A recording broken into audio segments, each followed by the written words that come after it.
Good morning, ladies and gentlemen. Am I audible? Yes, ma'am. On behalf of the chairman, the Oxford Educational Institutions, management, principal, vice principal, staff of Department of MBA, the Oxford College of Engineering, I deem it a great pleasure and privilege in welcoming you all to the inaugural function of the 6-day online AICT-sponsored ATAL FDP program titled Next Gen Management Applications of Artificial Intelligence and Data Analytics in Business Strategy. We express our sincere gratitude to AICTE and ATAL for supporting this initiative and making it possible. To commence this auspicious occasion on a soulful and positive note, we begin the program with an invocation song.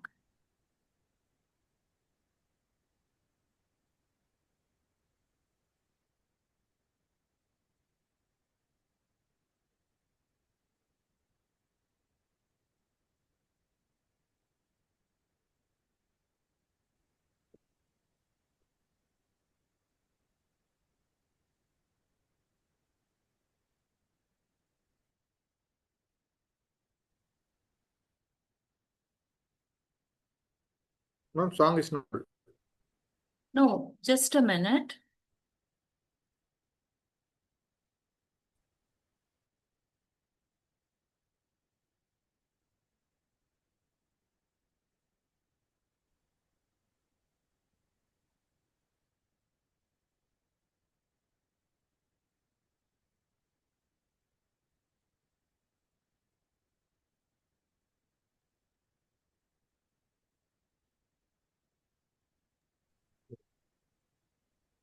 Sahana ma'am. Yeah, ma'am, I'm sharing it. I have to share the sound. That is it. I think now it is visible. Yeah, visible. Take care.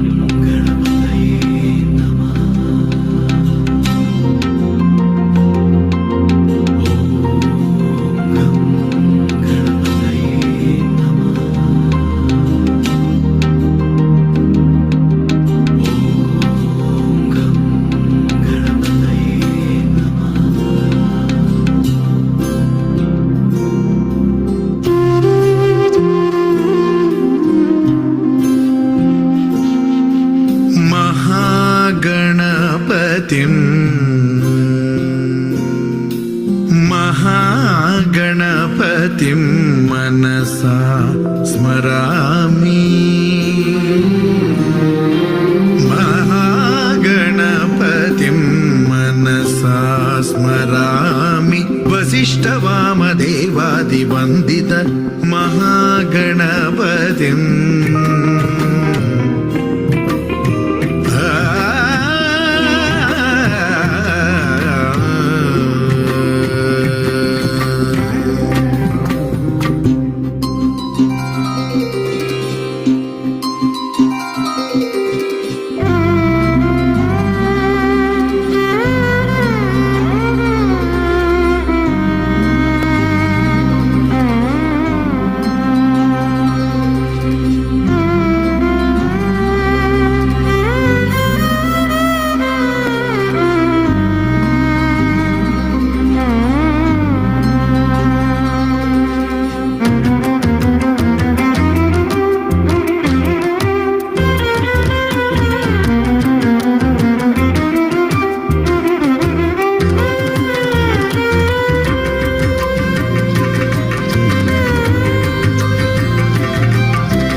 May वसिष्ठवामदेवादिवन्दित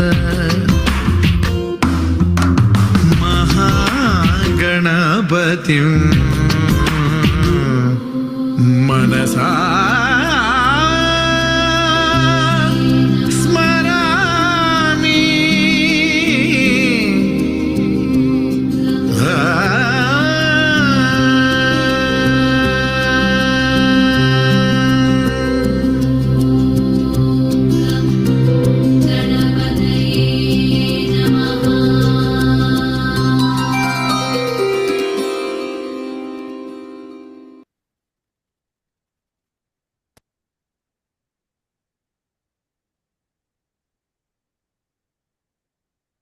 We express our sincere gratitude to our esteemed chairman, Dr. S.N.V.L. Narasimharaju sir, for his unwavering and untiring support. His constant encouragement, visionary leadership, and commitment to academic excellence has been the driving force behind every initiative undertaken at the Oxford College of Engineering. Sir's dedication to fostering innovation, quality education, and professional growth continues to inspire us and enables programs like AICT ATAL FDP to become a reality. We remain deeply grateful for his guidance and continued support. I now invite Dr. M. Kadravan, HOD, Department of MBA, the Oxford College of Engineering, to deliver the welcome address and brief us on the objectives of this program.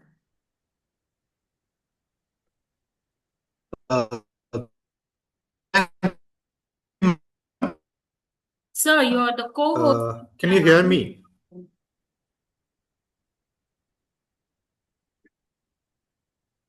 Oh, can you hear me? Yes. Yeah. Good evening, one and all gathered here. A very warm and pleasant every evening to everyone present here. On behalf of the Oxford Educational Institution and the Department of MBA, the Oxford College of Bangalore, I extend my heartfelt welcome to each one of faculty development program on net and data analytics in business. Sincere gratitude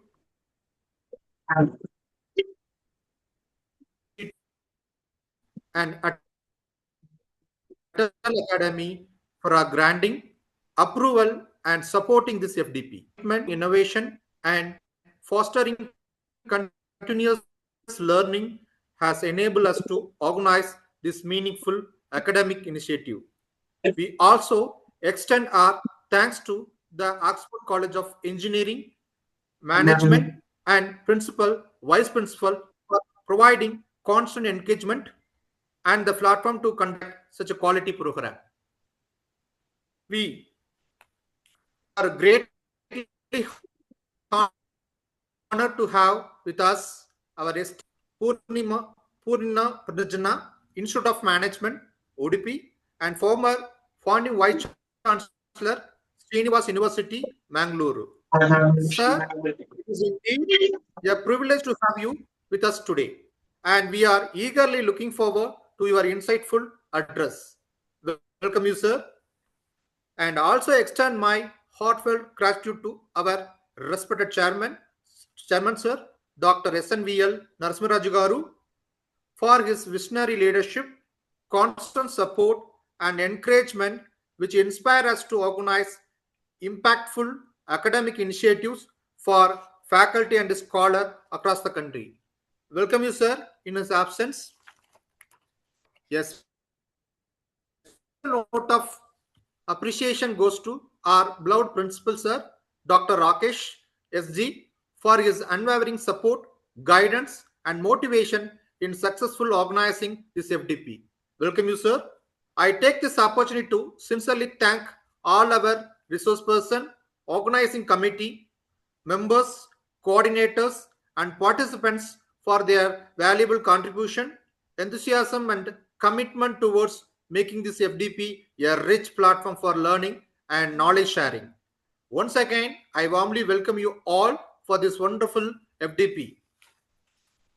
Now I'm moving to overview of FDP.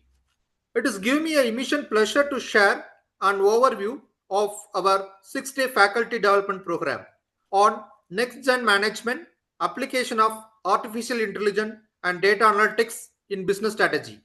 This FDP has been thoughtfully designed to equip faculty with the latest technology, tools and techniques. Today, rapidly evolving environment, AI and data analytics have become indispensable in every domain, whether it is marketing, HR, finance, operation, or supply chain. The main objective of the FDP is to provide our faculty members with comprehensive domain knowledge and practical exposure. Lead session, hands-on training, and interdisciplinary discussion. Participants will gain analytical, technical, and research-oriented skills that are essential to meet advancing academic and industry needs. This FDP also aims to help educators understand emerging trends, industry application, ethical issues, and future opportunities associated with AI and DA. By improving faculty with a tech drive and data-centric competency, we ensure that they are prepared to mentor students efficiently for the rapid transforming world.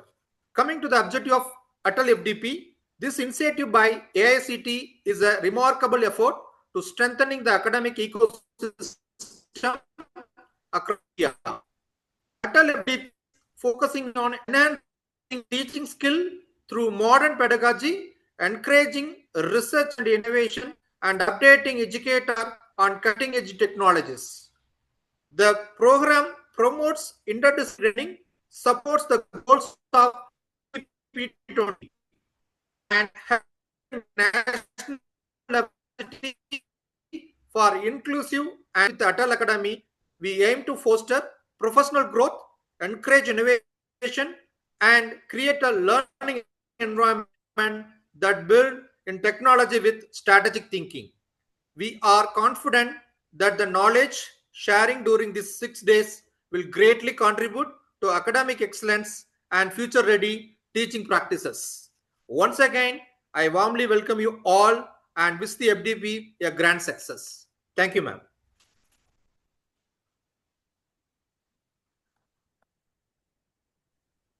Thank you, sir, for giving a wonderful introduction, welcome speech, and also the objectives of this 6-day program. I take this opportunity now to welcome our Vice Principal, Dr. B.K. Manjunath, who is also the Professor and Head of Biotechnology of the Oxford College of Engineering. Sir has also been the scientist in charge of R&D, Department of Biotechnology. He has more than 26 years of teaching experience, and he has executed many funded programs with National Innovation Foundation, VTU, and DRDO, DAE, BRNS, with VGST, with BIRAC, AICTE, as well as with National Innovation Foundation. Sir has also applied and received patents in various areas. He has also got publications and citations. His total publication of 82 and citations of 1,499, which an H index of 19 and an I-10 index of 27.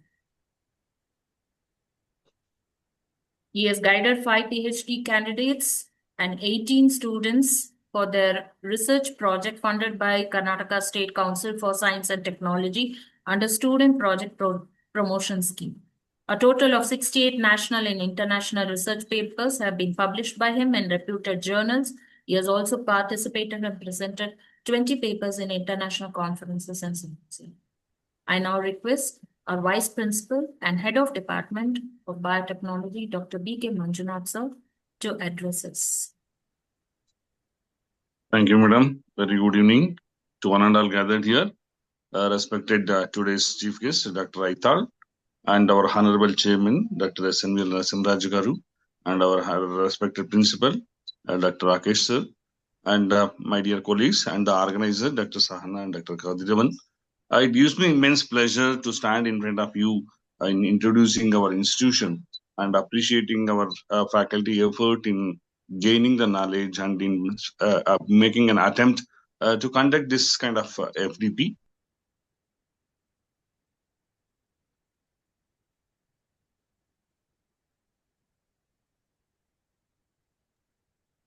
Sir, please unmute yourself, sir. Very good evening. Very good evening to one and all here. Respected today's chief guest, Dr. Aithal, and our honorable principal, Dr. Rakesh sir, and the organizers of today's event, Dr. Sahana and Dr. Kadiravan, and all the faculty members who are actively participating in this 6 days FDP program. I congratulate the MBA department for getting and providing an opportunity for all of us to upgrade our skill sets in the field of artificial intelligence and data analytics. Whether you like it or not, artificial intelligence and data analytics has become an inevitable tool for all of us. We have to upgrade ourselves and utilize this effectively in transmitting the knowledge from faculty to the students. Because today's world is going beyond artificial intelligence, and if we don't update our knowledge, we'll become obsolete. And at this juncture, I appreciate the effort of our MBA department for getting the ATAL FDP under the title of Artificial Intelligence and Data Science and providing a platform for around 250 members to upgrade their skill set. And this platform, I thank our chairman, Dr. S.N.V. Narasimharaju Garu, for providing such a beautiful opportunity for all of us to enrich our knowledge, and our principal, Dr. Rakesh sir, for providing a good support and encouragement to all of us. I hope around 200-250 members have enrolled for this FDP, and all you people are going to have a brainstorming session for 6 days under the theme of artificial intelligence and data science, and hope this 6 days effort and learning process will enrich your knowledge in the domain of artificial intelligence and data science, and effectively help you people to transfer the knowledge from you to the students. I think this 6 days you will have wonderful sessions with the renowned persons. Hope this will enrich your skill sets and help you in transmitting the knowledge from yours to the students of various domain.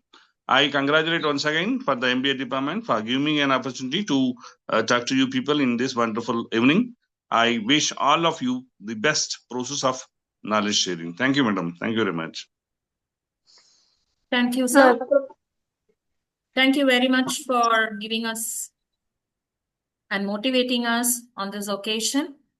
I take this opportunity to sincerely thank our principal, Dr. Rakesh S.G., for continuously supporting us and also leading us towards continuous growth and innovation.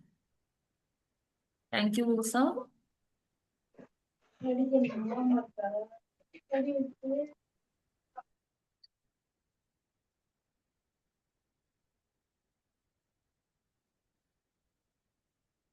I take this opportunity to introduce today's esteemed chief guest, Dr. P.S. Aithal. Sir is currently serving as Director of Purna Prajna Institute of Management, Udupi, and Director Development of the Purna Prajna Group of Institutions, Udupi. He is also the former founding Vice Chancellor of Srinivas University, Mangalore, where he played a pivotal role in establishing and shaping the institution's academic vision and growth. Sir is an accomplished academician with an exceptional educational background. He holds 4 master degrees in physics with electronics, computer science, information technology, and e-business.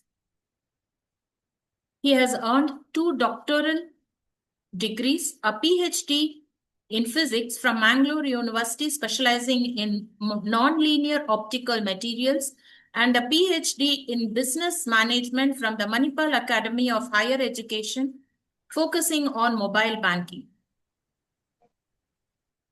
He has also contributed to advanced scientific research as a postdoctoral research fellow at the Lasers and Quantum Optics Division, Physical Research Laboratory, PRL, Ahmedabad.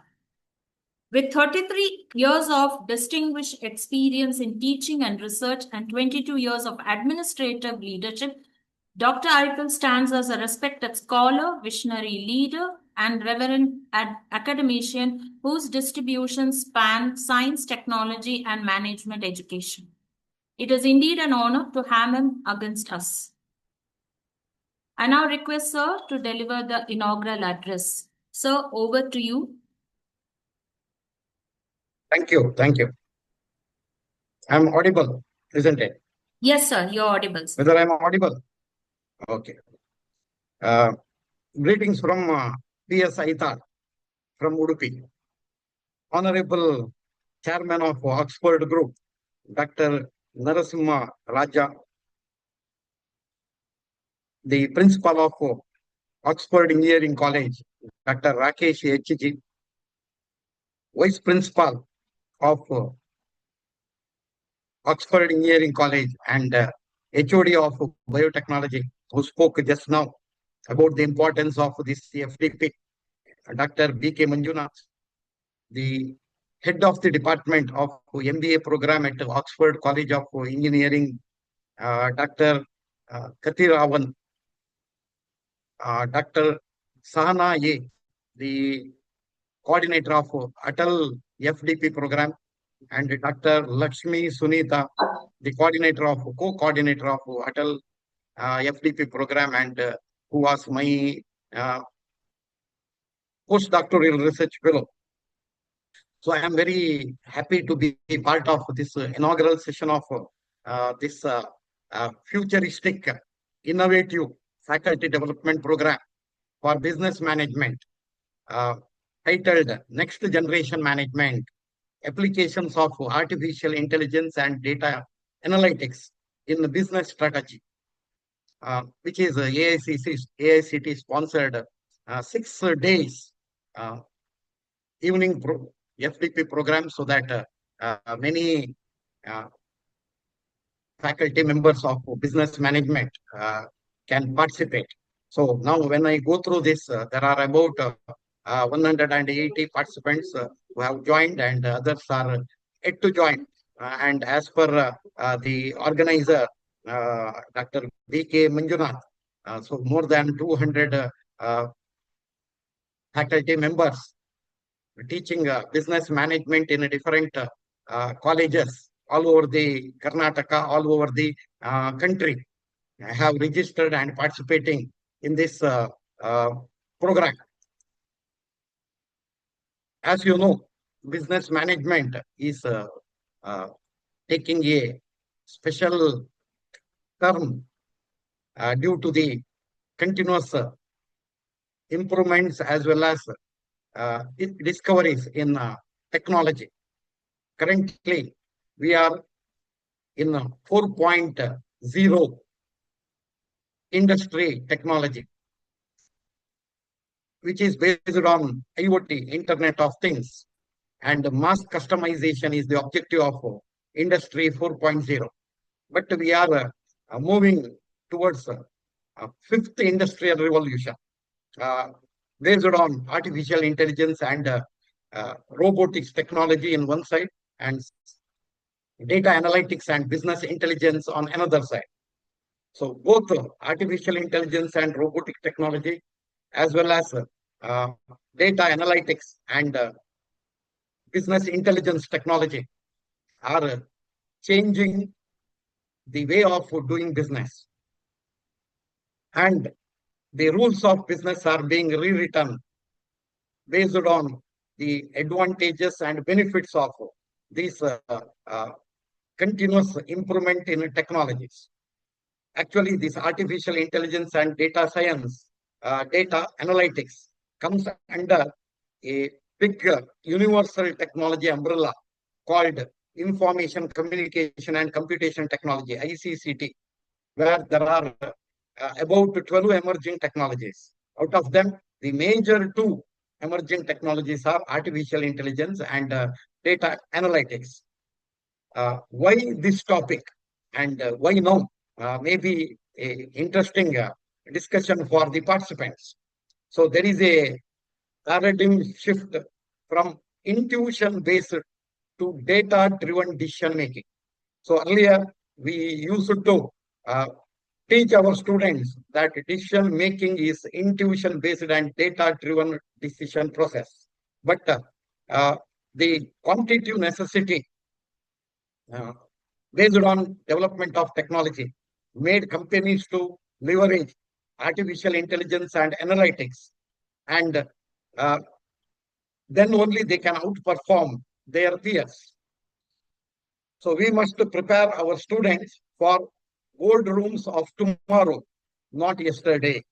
So with this intention, our business management teachers have to update and update their way of teaching and using technology. A fertile, so the research based on their research. So research is a fertile ground for interdisciplinary innovations in business management studies. As you know, data analytics is mainly for what? So under data analytics, there are 4 parts, like descriptive data analytics with a question of what happened in business scenarios. Then a diagnostic level, where with the this objective of why did it happen. So diagnostics is why did it happen, and then predictive analytics, where what is likely to happen. Then prescriptive analytics, where what should we do about it.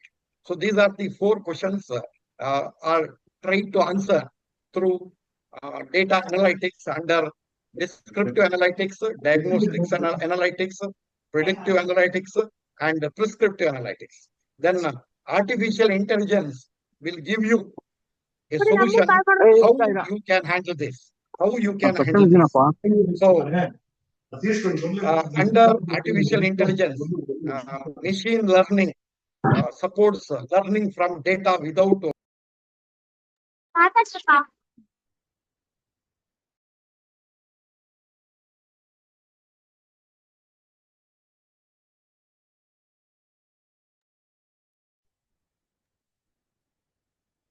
Sir, please unmute yourself, sir. I request all the participants to please mute yourself.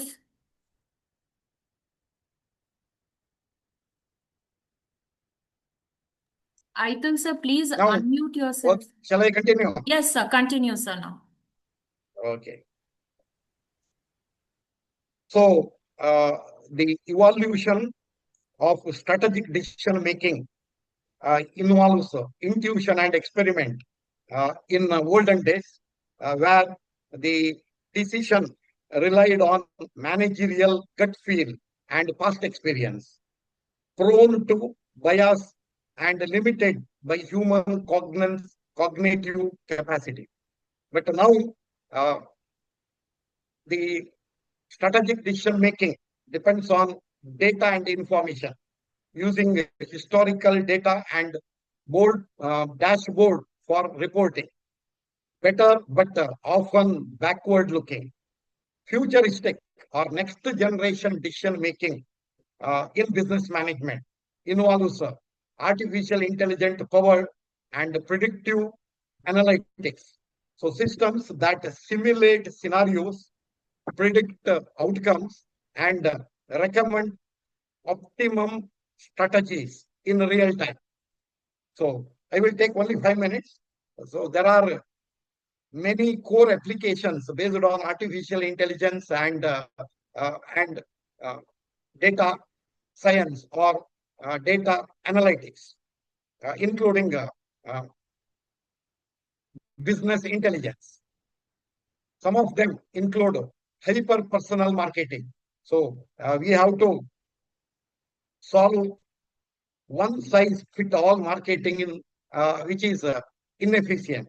So there are recommendation engines which are used by Amazon, Netflix, where the recommendation engines drive 35% of revenue in these organizations.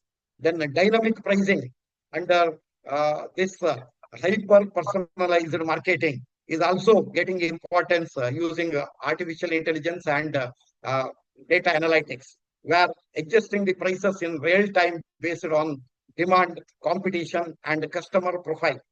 Customer lifetime value prediction is also an area where we have to identify and retain the most valuable customers. So the strategic impact for these solutions involve moving from mass market to market of one, mass customization to individual customization.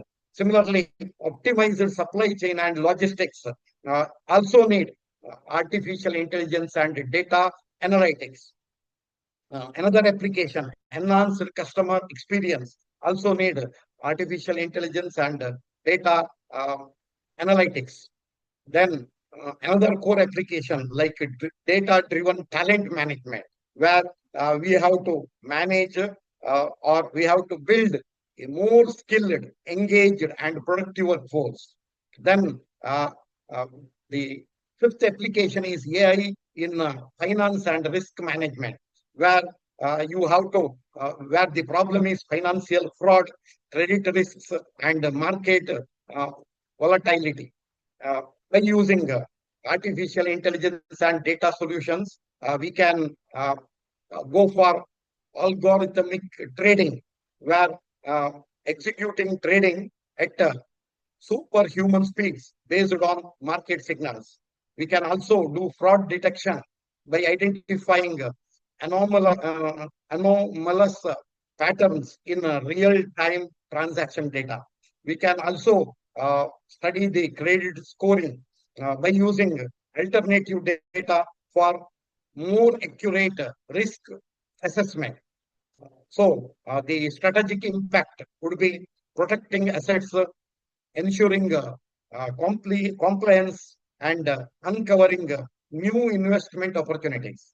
So like this, even AI augmented manager, then the strategic framework from data to insight and from insight to action are possible. So under which a cyclic procedure like data collection by means of internal systems, IoT, social media, etc. Then analysis and modeling using machine learning, artificial intelligence based machine learning and statistical models.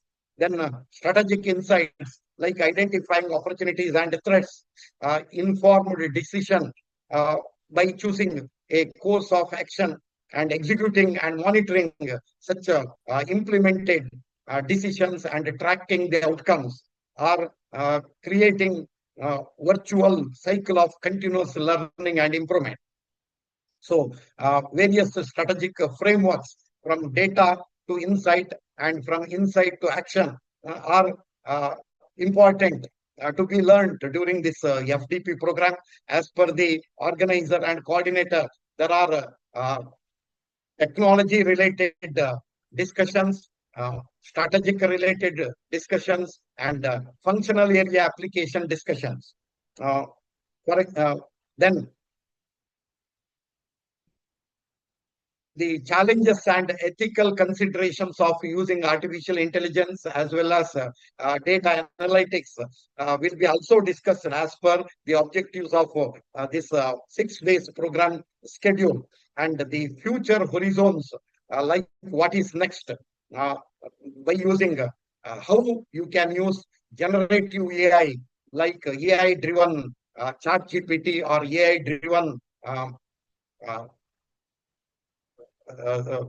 this deep seek or AI-driven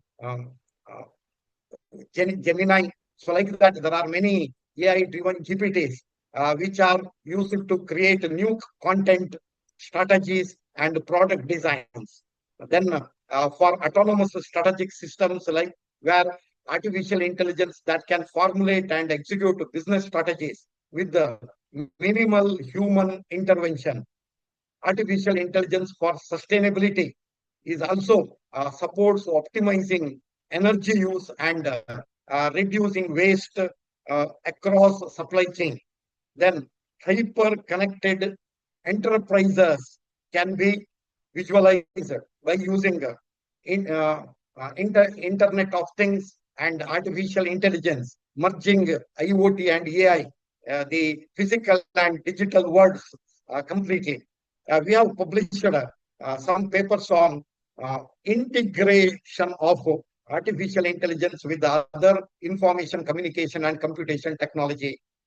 And we named them as tech analytics. Actually, it is integrating analytics, data analytics with the other AI, other information communication and computation emerging technologies, which includes integration of AI with the data analytics, integration of cloud computing with the data analytics, integration of blockchain technology with the data analytics, integration of this IoT with the data analytics, integration of even virtual reality with the data analytics. So like this, artificial intelligence is used for sustainability in business by optimizing energy use and reducing waste across supply chain, as I told previously. Now, finally, what are the implications for management education based on these emerging technologies? First one is you have to improve the curriculum as per the industry requirement, as per the future industry requirement. So you can integrate artificial intelligence technology and data analytics into core subjects like marketing, finance, HR, and strategy. Then you can also shift the pedagogy of business management teaching and training by moving from pure case studies to live projects, simulations, and tool-based learning. Developing T-shaped professionals with the deep functional knowledge, both vertically and strong data literacy horizontally. So T-shaped professionals with the deep functional knowledge as well as strong data literacy. So our mission in business management education is to create managers who are tech savvy, ethically grounded, and strategically agile. Finally, I wish you all the best for this 6 days faculty development program in an innovative area where you are going to educate our business management teachers, business management professors, business management researchers to integrate data analytics with the artificial intelligence in their business strategy.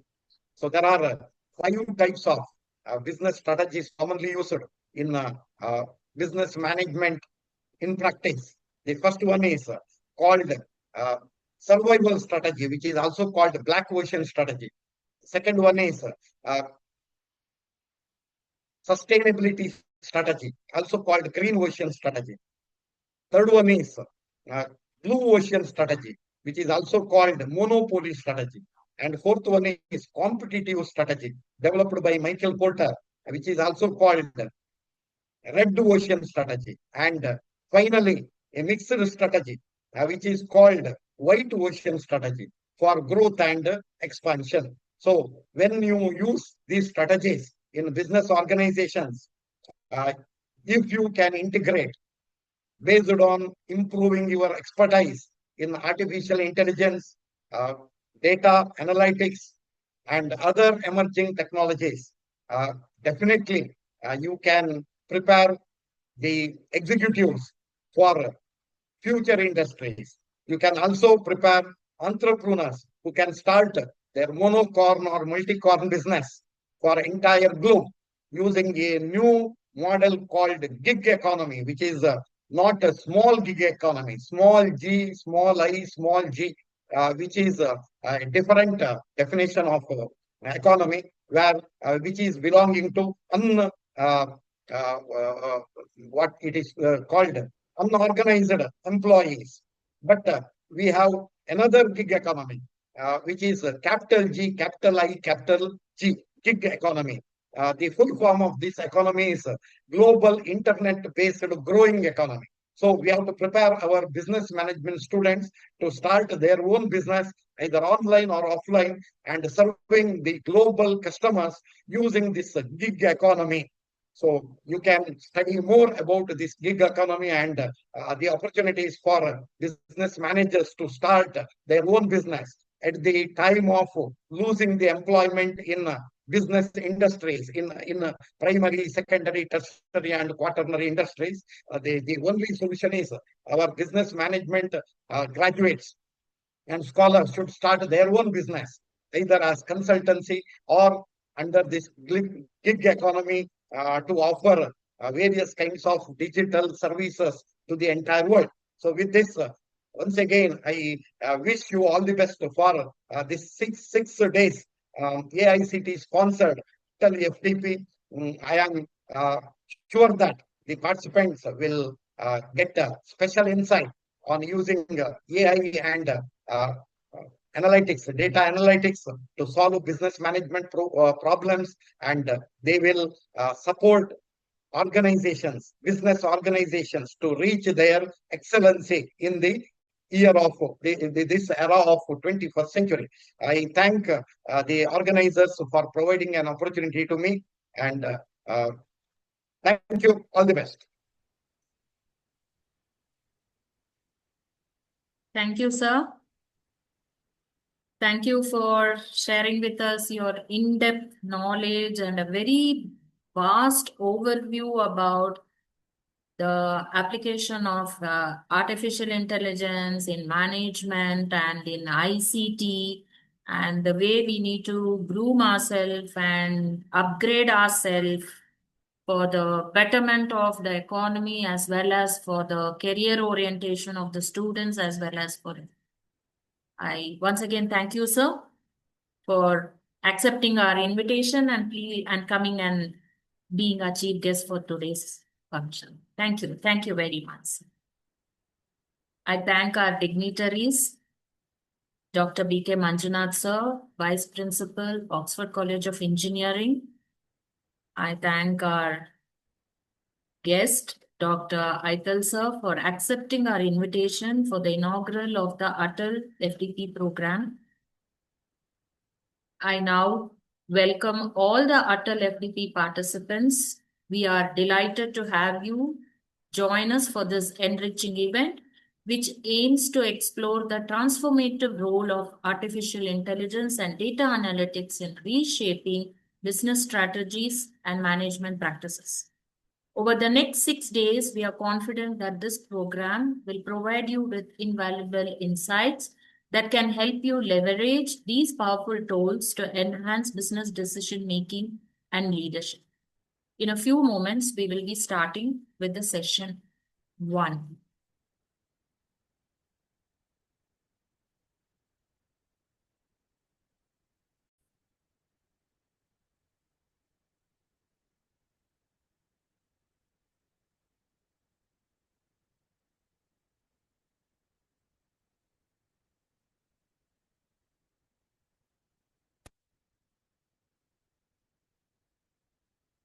Geeta ma'am, you're there, ma'am?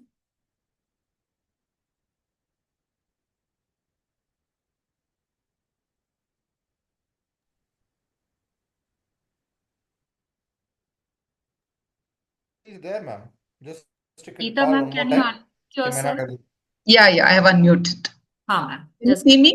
2 minutes. Is video visible?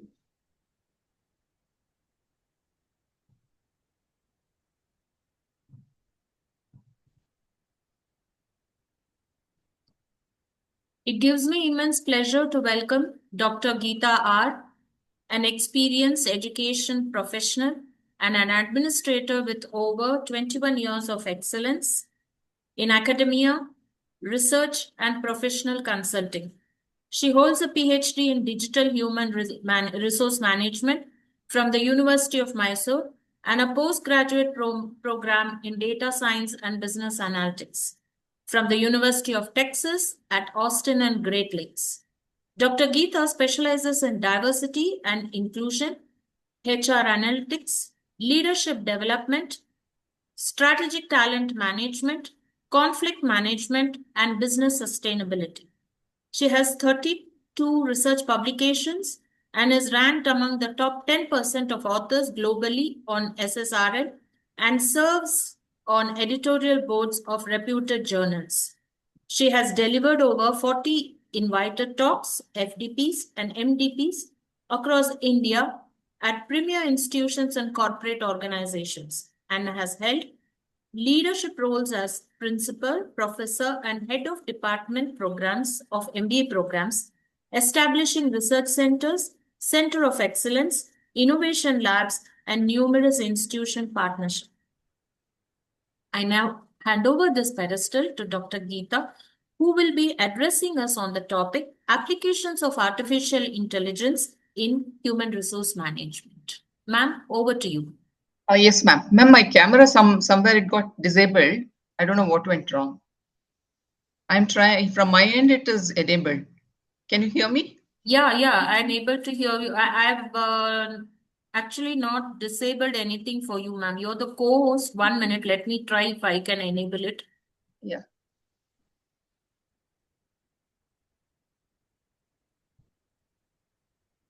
No, I'm not. I'm also not able to.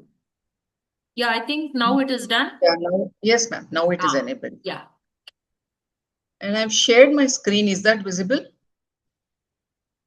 There's a time lag. I don't know. There's some issue.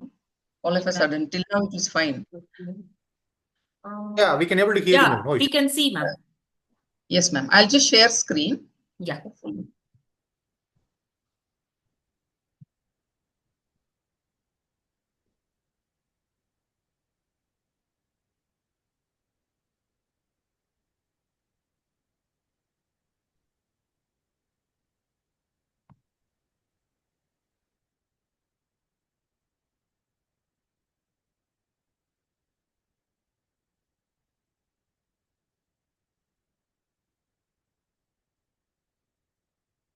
Yes, ma'am. Is my screen visible?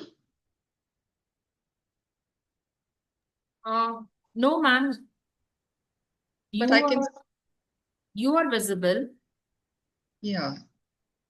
You open your screen first on a tab and then you share screen and select that particular tab, ma'am. I've joined from browser, ma'am. I think that's the issue. Let me just check once. So anyway, good evening, everyone. And we have overshot time by almost, I think, another 23 minutes. Anyways, I'll try to see how best we can close it on a little. It may extend beyond 8 o'clock as planned, but I'll try to complete it. Good evening, sir, Chairman, sir, Narsim Raju, sir, guest ATAL, sir, and Principal Rakesh, sir, HOD of MBA department. And I thank Dr. Sahana for having me as resource person for this first session of online FDP hosted by Oxford College of Engineering.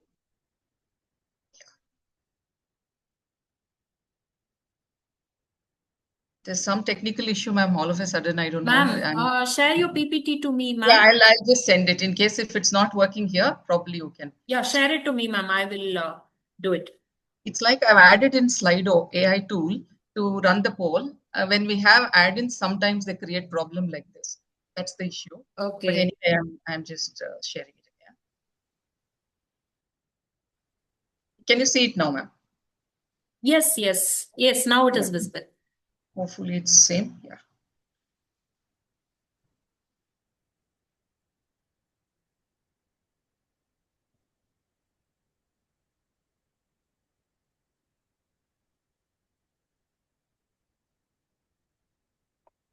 So very good evening, participants.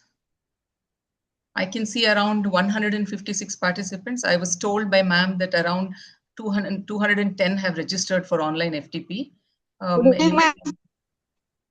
Yeah. Go ahead, ma'am. Go ahead.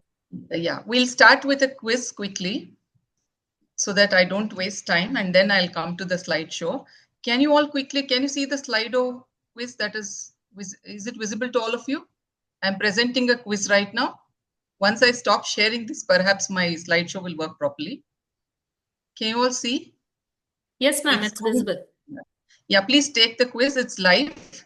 You can just see the QR code, scan, and take the quiz. I've used completely all AI tools to create the PPT, as well as the poll that I'm running, the quiz that I'm going to have. Everywhere I have tools, and even I have more tools for you all to I want to demonstrate them so that you can use it later in teaching, as well as know how HR people can make use of it once they are into the workforce. So can you see the first question? I think I had to run from the beginning. Yeah, it's from the beginning. Is it, are participants able to take the quiz? Did you scan the QR code and log in? You can post it in chat box. It's not showing your QR code, ma'am. QR code is not visible. Okay. No, ma'am. QR code is not visible. Is it okay? Just First slide, ma'am.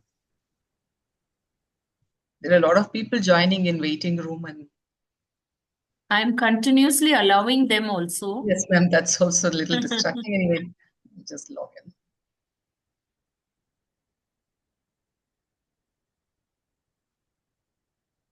There in your slide, but you know from the beginning. So I have started it from the beginning. Now you can scan the QR code, and then you will be able to access all the questions. 3 questions are there. You can take the poll. Can you see the QR code now? Yeah, now it is visible.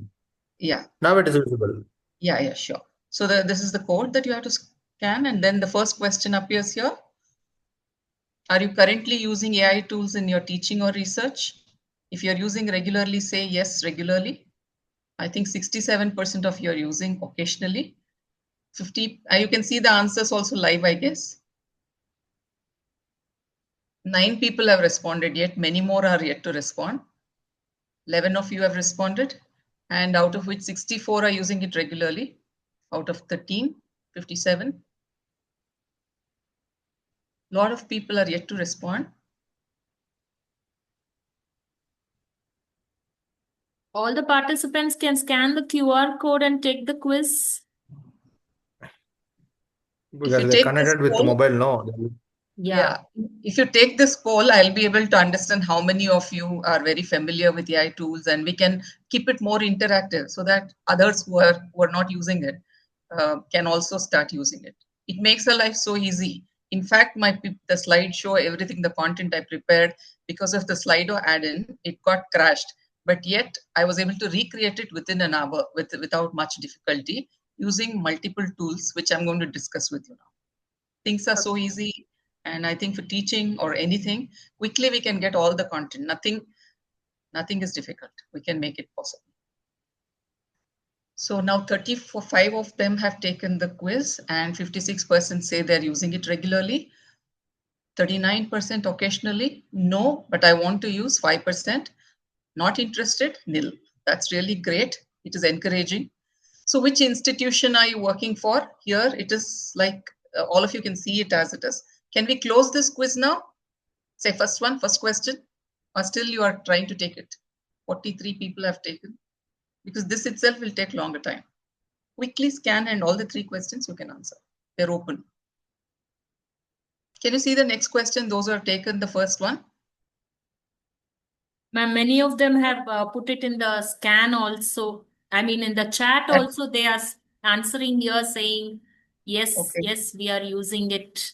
Okay, till I escape this, I think if they take it here, they'll be able to see it live, and how many percentage, what percentage and all, will be able to understand thoroughly. So which institution are you working?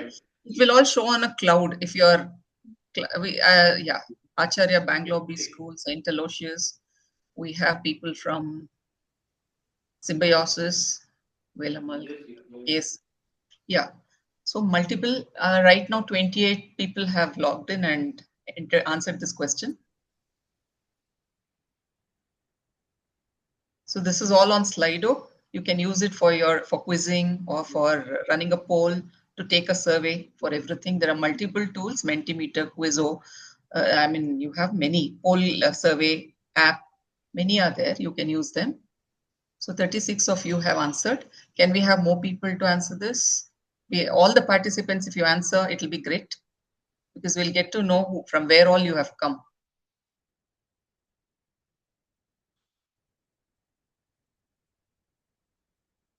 At least 50 to 60 of you. Once you have answered, I think we can go to the next one.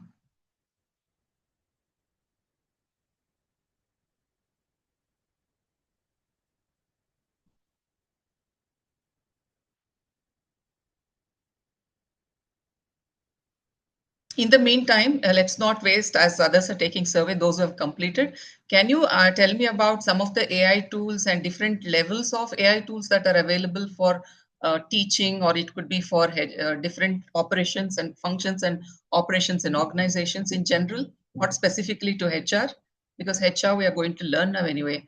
But when we talk about tools for education as well as tools for work, when we are working in organizations. So what all tools are available, and what are you currently using? You can tell that, if at all you've been using them. 42 have answered this. Next one, how familiar are you with this topic? If you're an expert, you can say you're an expert. I have solid background of AI for HR. You can tell that. I have some solid background. You can say that. I'm completely green. Then you can, okay, completely green. If anybody is there, you can answer. I think 89% out of 28 respondents have basic knowledge. Some have solid background, 7%. Completely green, who don't know anything about it, 6%. I'm an expert. None of you say that you're an expert, can claim that you're an expert. Okay. Majority of you, I think, have some basic knowledge about AI. So with this, I think we will end the quiz so that we can move on to the presentation. Are you all okay with me, or you want to complete the quiz? I'll leave it open. You can complete it at your own pace and convenience, so that at the end of the session, I can show it to all of you. The total number of responses received, we can see once again at the end. Take your time and complete this poll. But right now, let me stop sharing this, but still you can access if you have the QR code. Those who have not scanned the QR code can scan it again. I'm keeping it open, not closing this. Here I'm closing, but then it is available online. You can still log in and do it if you have the QR code. So now I'll just share my slideshow.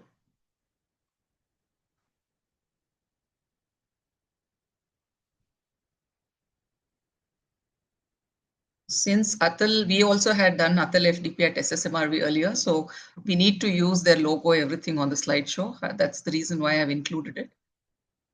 This is the today's journey. This again I've generated using an AI tool, which is Claude. Claude is another very useful AI tool. How many of you are using Claude? Can you just post in the chat box? How many of you have been using Claude AI tool, which is a workflow tool? We have 3 levels of AI tools. The first one is normally we use ChatGPT and other textual images and all that we have, which is called LLM, large learning models. And the second one is AI workflows. Third one is AI agents. So we have 3 levels of AI tools currently. When I'm talking about this tool, Claude, from where I generated this work schedule, I've generated actually. I'll show it later. Today's session delivery plan was created, tabulated by it. From that, I have extracted and put it on my slideshow. Instead of using it as outline, I call it today's journey. And then this is the plan that we had.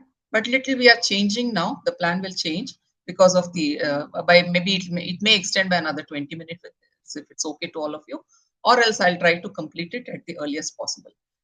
So what is artificial intelligence? Can all of us, I think by now, since we are academicians, we all know artificial intelligence is the ability that a machine or a software can perform human tasks, typically which requires human intelligence. So machines will learn through training. I have done a course in data science, and as Madam was introducing, I had the opportunity to do this course on data analytics from University of Texas at Austin. It is jointly offered. It is a twinning program between Great Lakes and UT Austin.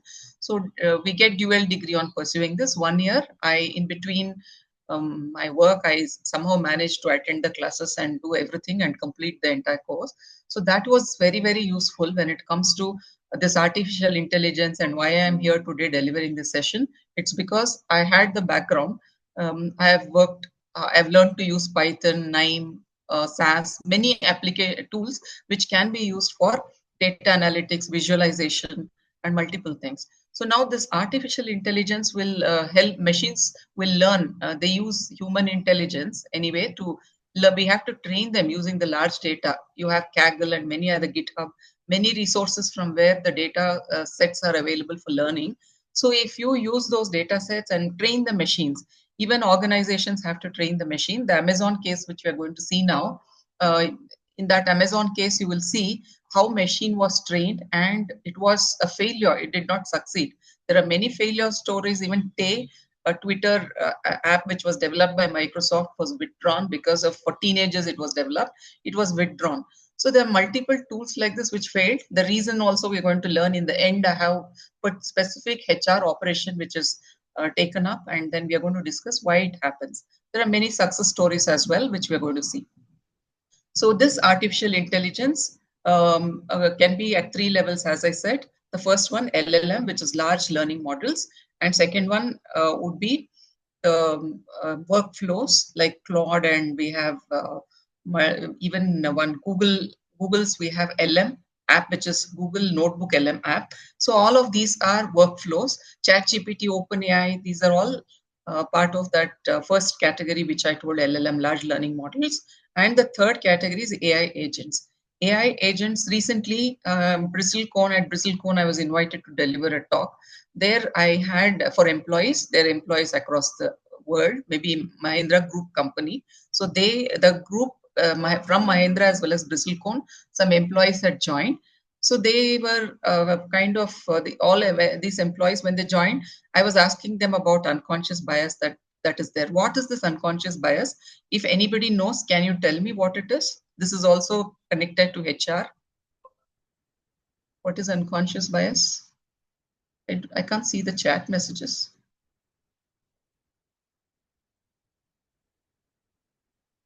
Can anyone tell me what is unconscious bias?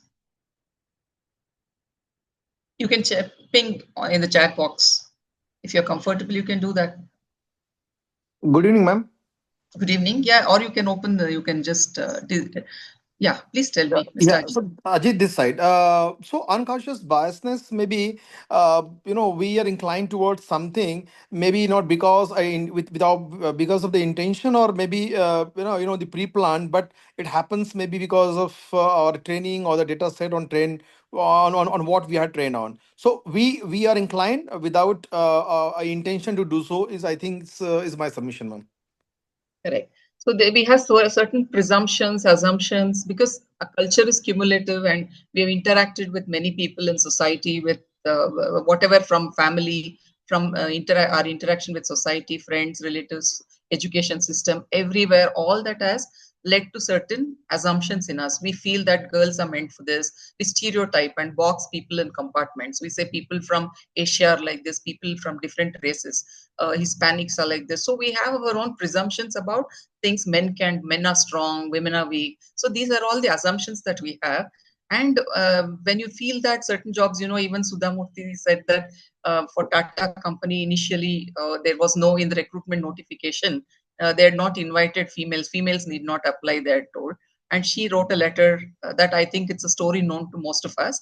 So she somehow, she wrote, and she wanted to break that stereotypical thought process. She said that I too can work in the shop floor, in the manufacturing sector, and she was in. So this, with unconscious bias, will go into, while we are training the machine, artificial intelligence tools, what will happen is we will, in the data, somewhere we would key in what unconsciously who we think are right for the job. We have our own assumptions. People close to us, people coming from the IITs are only the best, regional college students are not great. These thought processes are already there in us, which is we are not conscious about it, but unconsciously we start being biased. Biased could be in favor or against. We feel we are in favor of IITians, though they are not great. I have one or two quiz questions here. You can see in the end. So all of these things are something that kind of bias is, if it is fed into the machine, then machine also becomes biased and it can be a disaster. The reason is why I'm talking about unconscious biases. All of us do this. Unknowingly, we keep doing it. We have some prejudices, means prejudgment. Unconscious biases, some kind of prejudgment that we have about people, about races, about everything. So we should remove all that. While keying in the data, there should be an audit. We should check that such unconscious biases don't enter. If it enters, what is the danger? If we are showing unconscious bias, maybe a few people whom you recruit, a few people whom you are assessing, performance appraisal when you're doing, get affected. But if AI does that, because we are training it to perform on a large scale. So if you're doing mistake one time, AI can do it for 10,000 people. It amplifies, right? So we should be extremely cautious about being unethical, being biased, all these things, biased against, I mean, unconscious bias.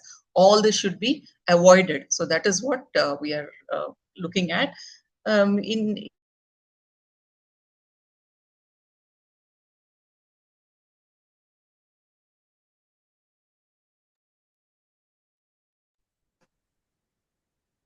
slideshow missed, I think again it went away.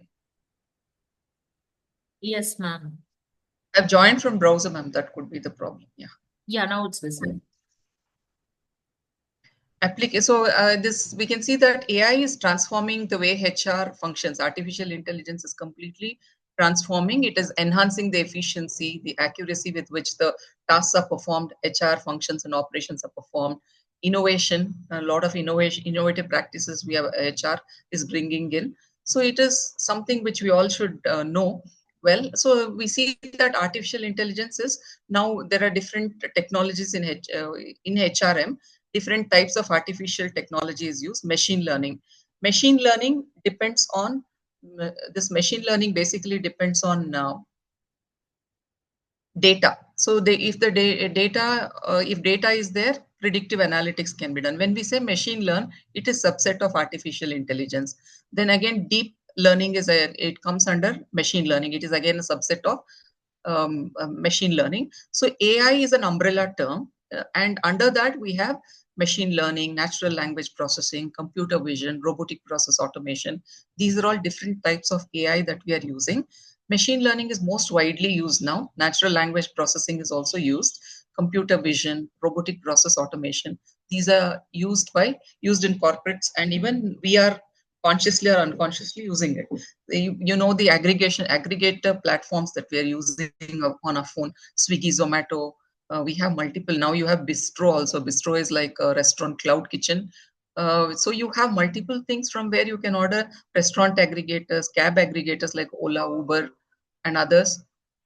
All of these are aggregator apps are using this technology. They learn. How do they know the time taken to travel from a particular one destination to the end point, one start point to the end point? How are they going to predict and tell us accurately you'll reach at this time? So perfectly they tell. It is based on the previous data. So they use machine learning algorithms, and then they will recognize the pattern when people are traveling from one point A to point B, how much time they have taken in the past, and average it out and see that by that time they reach accurate. So accurately they try to predict. Natural language processing is also, you know, chatbot, sentiment analysis, especially the textual language, which on a cloud, we know cloud, using the cloud, this one and all, we can do sentiment analysis, then chatbots, resume screening. For all these things, we are using natural language processing.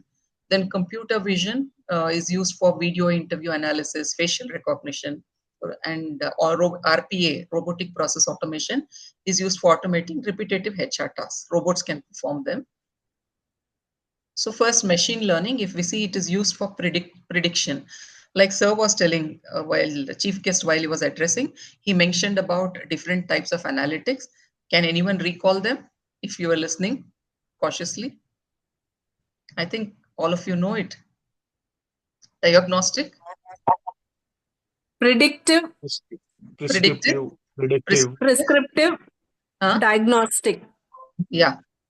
And now we are talking about AI, artificial intelligence. What kind of analytics does AI do?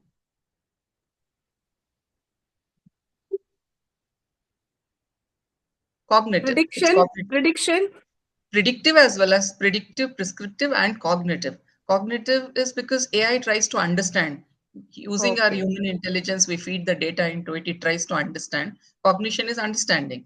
So it is cognitive analytics. It understand it. It will predict certain things after understanding. This cognitive analytics. What is the difference? What do you think is the difference between the research that we all do as HR academician, maybe academicians or corporate professionals? Earlier, the research we were doing, what was the model that we followed? If you all believe, we have a conceptual framework in research, right? First, what will we have? Dependent factor, independent factor, input variable, output, all that we have, right? In the traditional research, what we did, data, we used to have some variables, dependent variables, and we will say we have independent variables. So when we say demand is a function of many determinants like price, income, and all of these things, price, income are all kind of these influence the demand. Demand is depending on all these parameters. So now we used to predict the demand for a particular product based on income of a person, price of the product, price of supplementary goods, complementary and substitute goods, and many other things. You have multiple things. You look at all those things and then you predict the demand for a product. So when that was how we did, but now it's not like that. You have input, you have the data. Now I suppose if you want to talk about salary prediction, salary prediction for employees when they join an organization, if we'll take HR example. So salary prediction is dependent on multiple things. There are so many, what are the compensable factors? Can you name them? Which are all the independent factors on which salary prediction is dependent?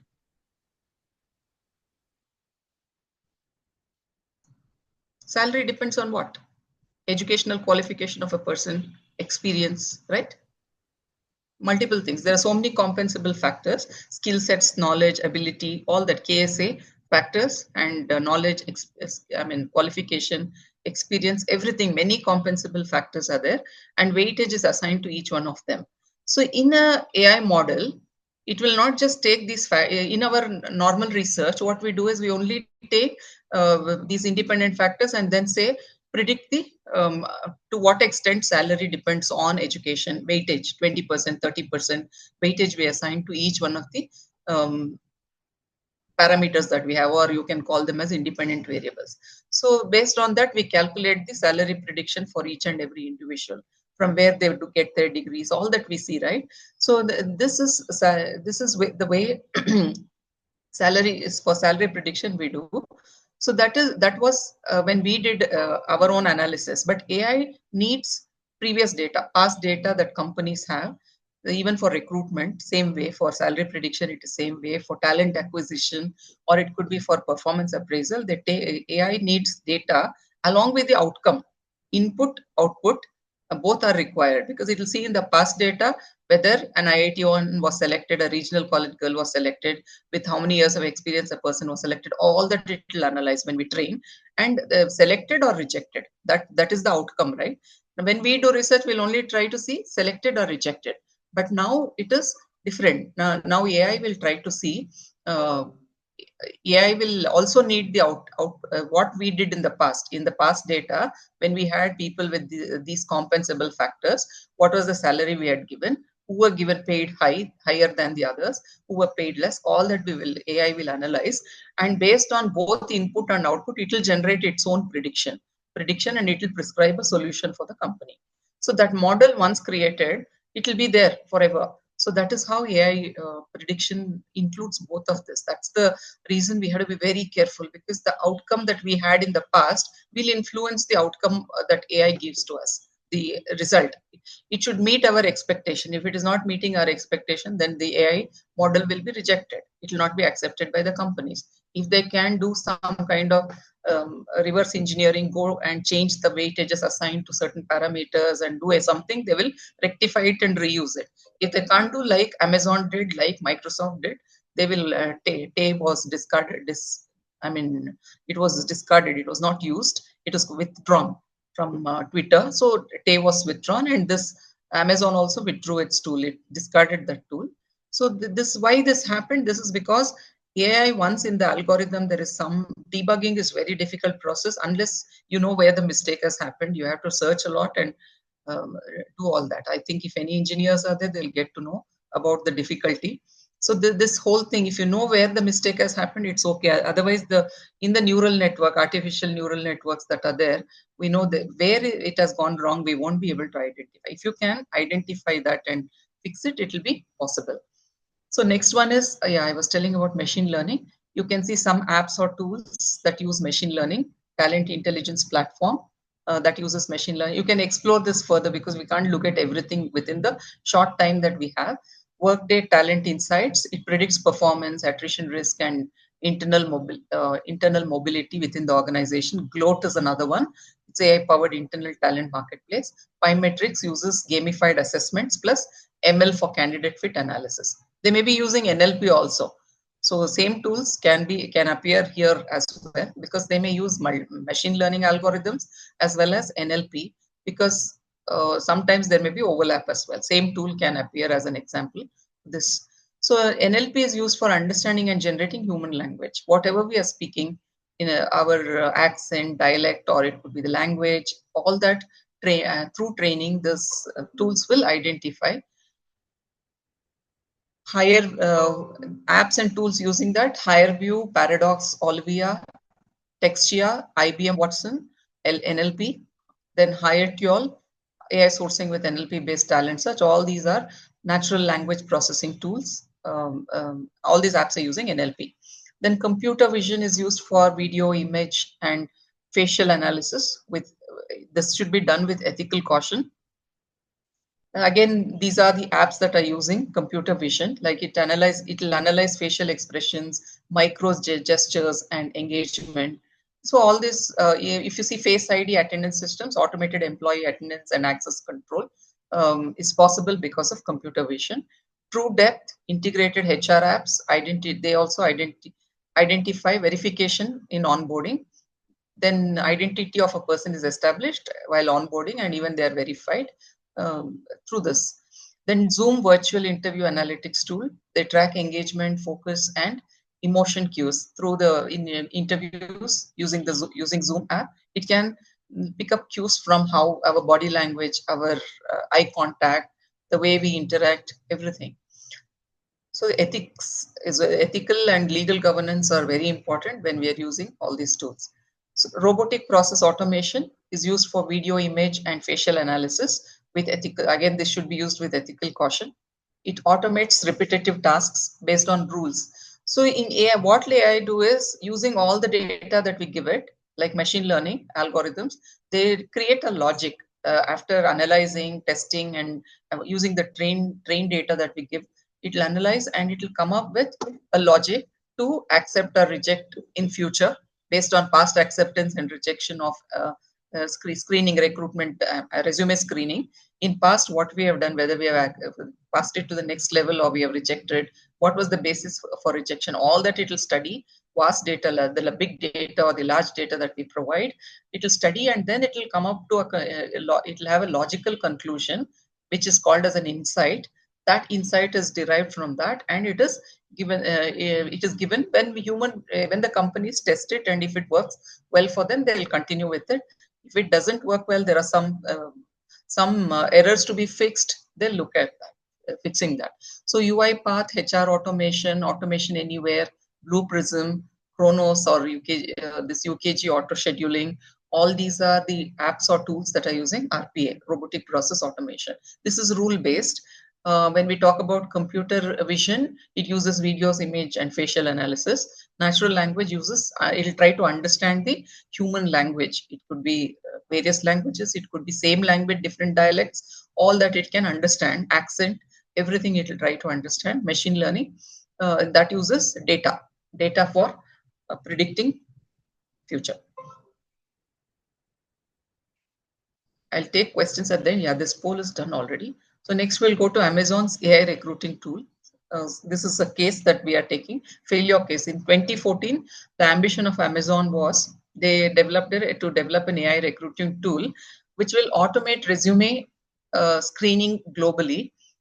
And then it was trained on 10 years of successful 1 decade resumes, whatever they had screened. They gave that data to they fed that data for machine learning. Then 500 models were analyzed using 50,000 key terms. That would rate the candidates 1 to 5 stars. So they wanted that recruitment tool to rate the candidates between 1 to 5 stars, like how Amazon products are rated, like that they wanted the candidates' resumes to be rated accordingly. So in 2015, there was a breakdown. Why this broke down? AI penalized resumes containing women's. I don't know, because of the data, 1 decade data that they had. Amazon mostly had recruited men, and the majority, 65% or so, were men. And AI penalized resumes containing women. Wherever women word was used, it was penalizing. Downgrade graduates from all women's college because they don't have exposure. Favored male verbs like executed and captured. Then male candidates automatically were preferred by the tool, which was developed by Amazon. So what went wrong? The root cause: garbage in, garbage out. This is the root cause. So the data that was given, the fed in for training, 10 years, 1 decade data, was reflecting mostly male-dominated tech industry. 63% male were already working in Amazon. No diversity baseline was there then, because in those days, diversity inclusion was not given much prominence. But today, the 2030 agenda that we have, UN 2030 agenda, what is that? Anyone can tell? What is 2030 agenda that UN has set, and all of us have, all countries have signed, and they have given the promise that they would contribute towards it. What is that? 17 Sustainable Development Goals. So in that, even diversity and inclusion is one of them. After now, we see that companies give a lot of importance for diversity, equity, and inclusion. Earlier, there wasn't much importance given to it. Maybe in 14, 15, that is why they did not look into that then. But eventually, it was already gaining importance, and so AI learned successful is equal to male pattern because of the data that was fed to it. Word-based filtering penalized women's, rewarded masculine verbs. Any masculine verbs it rewarded, feminine verbs it rejected. No human oversight. Bias went undetected until 2015, and they couldn't fix it. So they had to. Sandra Watcher of Oxford University, she says, you ask the question who has been the most successful candidate in the past, and the common trait will be somebody that is more likely to be a man and white. For in that country, it was, yeah, the race also, again, it was white. So this was the root cause, the bias, hidden unconscious bias in the tool, which went through the data. Data is garbage in, what we are saying. So if you are giving good data, even AI will come up with unbiased data. AI will come up with some executable some solutions which are definitely unbiased and inclusive solutions. But if we give biased data, then obviously we will not have inclusive outcome. So critical takeaways from this: training data is equal to everything. The data that you feed, the data used for training the machine is everything. AI mirrors history. It will take historical data. Even if biases are included, that also will be included in the AI machine. It will understand even those biases, and it will take that for granted. So action is, what can be done? How can we stop from data being biased? Audit data sets for gender or race balance before training. That's very important. Audit the data sets. Then next thing, you can see that account for macro trends. 1990s hiring is not equal to 2025 DEI. DEI is diversity, equity, and inclusion expectations. Today's expectations are different. in earlier data, that is 1990 data, which they have given in 2014, that was not relevant then because things were changing. In 2014, already DEI consciousness had come. Companies were aware of it. So the data given was historical when things were different, and it was male dominated mostly then in most of the workplaces. But now things have changed. Action, you should get more recent data. If at all you have recent data, give more weightage to it. Give less weightage to earlier data, historical data, which is not more relevant today. That's another takeaway. Then human should be in the loop. It's not non-negotiable. What does it mean? Human in the loop is non-negotiable. You might have seen Elon Musk once tweeted saying that hyper automation is a mistake. He did a mistake by going for hyper automation. Reason is human intervention. If it is not there, we were talking about industry 4.0, education 4.0. Now it is changing to industry 5.0, education 5.0. The reason is automation was the focus of industry 4.0, but industry 5.0 ensures that human intervention is there. There are audit checks. There are people who will check that the data is not by data is unbiased and it follows all the there are so many regulatory norms which are there. Some groups are protected, 8 groups, race, gender, many countries protect. Even in India there are some groups which are protected. So whether we fulfill all those conditions, whether corporates fulfill all those things, they will try to ensure, and then the data is fed. Even without checking and auditing, they don't give the data to machine for training. Data is not entered into the machine. So this is what is very important. Humans should be in the loop. You cannot do away with human beings. Even the data should be audited by human beings, and then only machine can give unbiased. It can develop a tool which is more inclusive. So algorithmic transparency is very important. Companies will not share anything. If we ask them, how did you arrive at this logic? What is the basis for recruiting these people? I can question why I'm not recruited. So when we ask, because AI tool has not shortlisted me, when I ask, you should be able to justify why your AI tool has not recruited me. What are the factors based on which I'm rejected? So that transparency is not there. Companies say it's our proprietary. We cannot. Proprietary issues they will tell, and they will not share anything to us. So that's a thing. That's another thing. Yeah, I think we covered all. Any questions so far?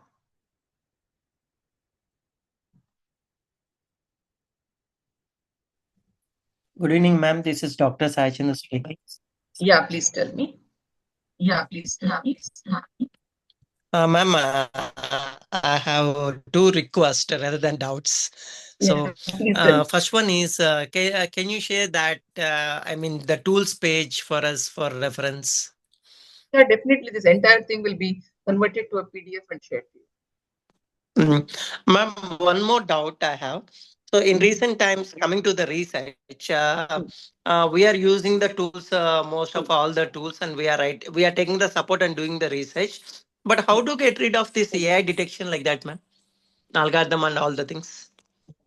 You mean to say to circumvent AI plagiarism detection? Huh?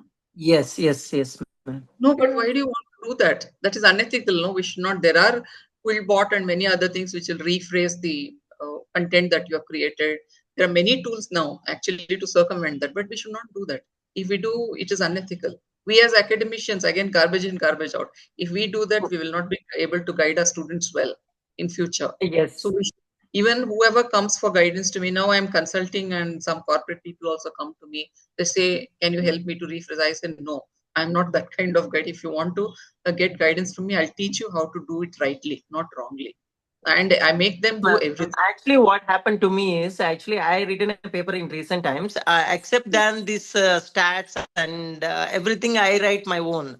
But still, when I gone to the AI, some of the sentences it is showing that it is generated by AI like that. Oh, you're telling in plagiarism check when it is this. Yes, ma'am. Literature review completely I wrote it myself because I have an experience of writing like that. Yeah. Still, Okay. it was showing that even my own writing, it was showing like AI. Not all Even the things, at some you places. write. No, that won't happen normally. Because the AI generated, if you rephrase also, it should be your own style of writing it. In case if you ask But ChatGPT, that thing was happens. write That its own is tool. the reason what I was asking that. So you can ask the tool which you are using. No, it could be Perplexity, it could be Manus, MANUS, Manus. That's another tool.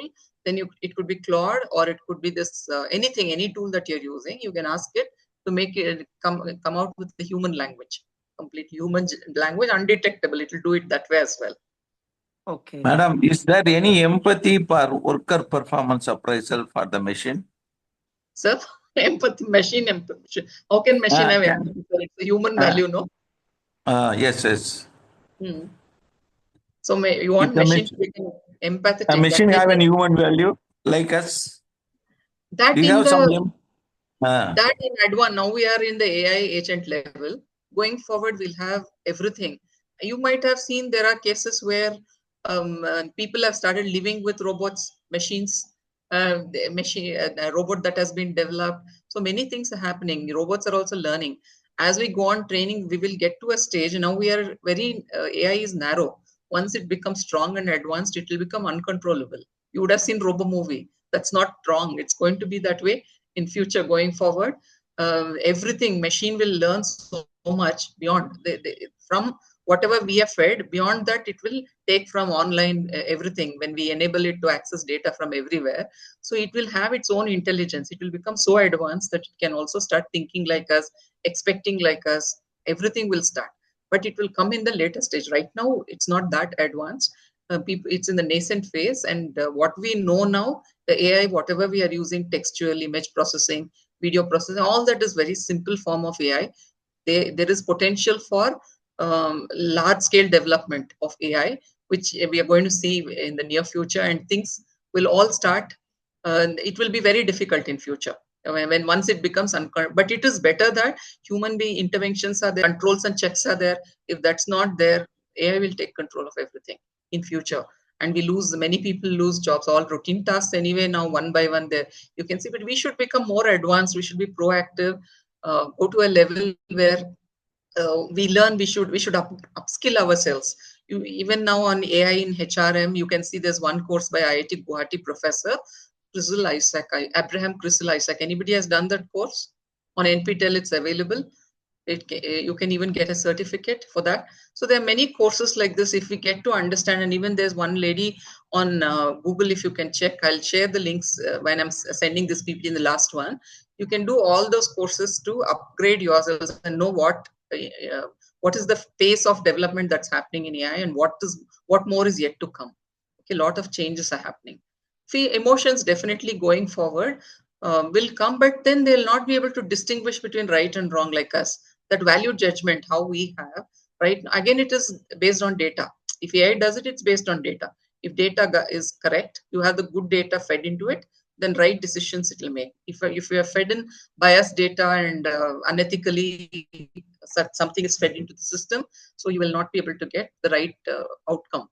It will not be able to judge right, because whatever AI does is because of what human data it is taking, whatever data it is taking from human intelligence, whatever we have, same thing, based on that only the outcome is given. Yes, sir. So there are AI tools. In case if AI tools, you want to know how to, many people get stuck with this, though they are very competent in writing. They have good English, they're able to do things well, they don't have their paucity of time. So what they do is they depend on tools for writing. If you ask AI only to give links to such tools which can paraphrase or whatever they can do, it will generate those tools, links to those tools. You can ask. Somebody asked me recently, can you help me with, can you let me know if there are any recruitment notifications? So I was just mentioning, you can check it in chat. Just go to ChatGPT and ask recruitment notifications in Bangalore, North, South, East, West, and give all specifications. Our prompt should be correct. If we give wrong prompt, it will not be able to generate it. So we should be giving the right prompt, and it will generate, all the jobs will come to you within seconds. Anything, the link, everything, it will search and it will generate the links for you. So it's very easy. Everything you can do. Even if you have any doubts, you ask it, it will instantly generate. So there's one important, I think if we spend more time on theory part, we will miss out on the practical part of it. I'll quickly move through it and we'll take questions in the end. Any doubts still? Any further doubts? Or we'll use one or two tools and then we'll take time to all the questions I'll take in the end. So ma'am, AI. I have a doubt, please. Yeah, Manjula ma'am, please tell me. Thank you, ma'am. Ma'am, actually, I have a doubt. When we people are using the resume screening by using AI, most of the candidates means which format exactly it is looking, because most of the everyone is, when we are doing some workshops regarding the resume and all these things, everyone is saying one format. So due to which what I found, when we are Madam, templates may be different. Each one will have their own templates, but the template should be so well designed that in your templates you should be able to see whether it is applicant track, ATS, no applicant tracking system. Machines will track the resume. So it should be the words that you're using and the skill sets that you're defining. It should be ATS friendly. ATS should be able to track it and shortlist it. So you should, it should be ATS compliant. Then that template you should try to take. Whatever template you're using, ensure that the keywords are very important, that you're going to key into the template. It's all dependent on the person. So machine will not distinguish between the templates and all that. It will look at and it will suggest us the order if it is wrong. What is given, see, a person who is screening a resume, he will cast his eyes first on something that's very important to him. So skills are very important. So you should know where to position each field, which is on priority basis, you have to position them. So we should know how to craft a winning resume. You can ask a different AI tools. I told you level 1 tools are LLMs, which are large language models, and level 2, which are which is level 2. A quick quiz question. Level 1 is LLM, large language models. Level 2 is workflows, like Claude and the other one which I'm going to show today in the demo. They're all workflows. It will also record the workflow on right hand side, and you can take everything. Left side you'll have the workflow.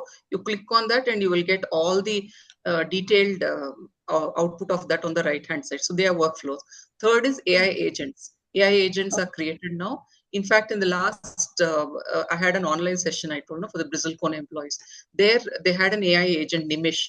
So AI agent was trained to sit through the presentation completely and then give feedback to me at the end and also ask me a question. They asked me before in advance only, we'll have an AI agent. They may ask it may ask any question. So I prepared, I said, it's okay. So a question was asked and then feedback was given. So all that is done. AI agent is trained. This kind of agent, even for institutions, everywhere organizations have started using AI agents. So we'll see all those examples. Sure. 3 levels again, can we recall once? Maybe you can go and check at each level what are the tools that we are using. First level, LLM level 1 and level 2 workflow. Yeah.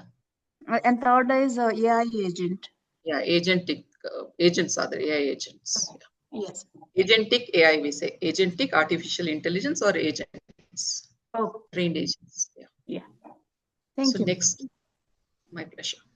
Good evening, ma'am. One last question, if you don't mind. Please tell me. Good evening. Yeah. Ma'am, actually, when we talk about academic research, we generally focus more on creating novelty or, like doing our own literature review, writing it in our own way. And when it comes to representation of the data, we use graphs as well. So graphs can be created using Excel or any other visualization tool.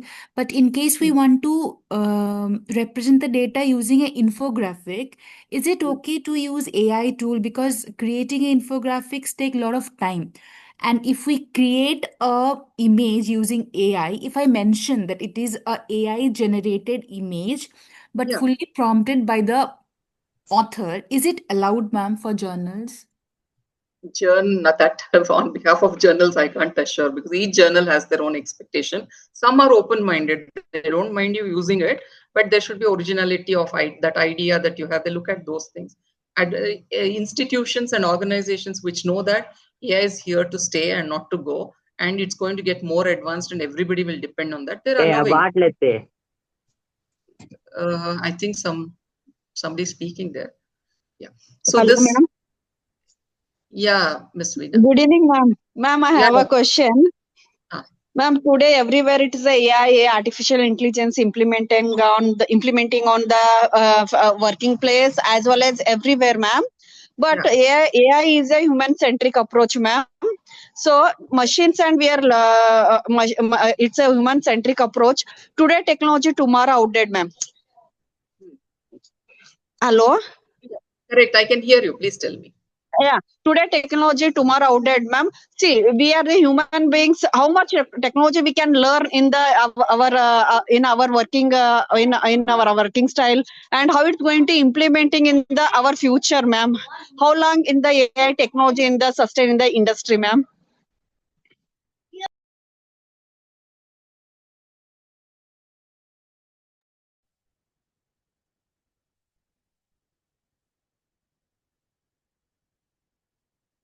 Hello, Geeta ma'am.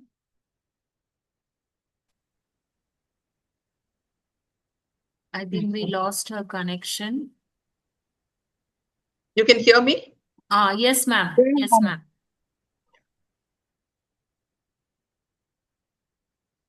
Yeah, we'll discuss about it. Yeah, that's what AI will continue to be there. And that similarity index, which we have for plagiarism detection earlier, similarly, AI content, AI generated content also, they have to set a level. But there should be different, now the parameters should change. Even academicians are not very sure about what to do next, since everybody is using only AI. You can see project reports are AI, completely AI generated. Everything that we are using is AI generated. So people are a little confused on. You can see the screen. Is my screen visible? Yes, ma'am. It was visible. Yeah, I thought it's not. So we should redesign whatever plan we have, like for acceptance we have certain norms, right? Like similarity content should be less than 10% for assignments, less than 20% for project reports, theses, and all that. So now it has to be reconfigured and reset because things are changing. We cannot do away with all these things. People should be taught to think original and give right prompts and all that, and change the order. The way we think should change now completely. Some people have lost thought process. What is happening is completely they depend on it, drafting a letter or whatever students are doing nowadays. Completely they're depending on AI. But even in that, you can see a lot of mistakes are there. They don't know how to give right prompts. Things come wrongly. So we should somehow reset things. It's not going to be the same going forward. People are still entering waiting room. They're leaving and coming back, I think. That's the reason. Yeah, so let me quickly close this. You're able to see the slideshow? No? It's visible, ma'am. It's visible. It's visible. But for Visible, me, it's visible, madam. Visible, madam. okay. Yes, it's visible, ma'am. Yeah.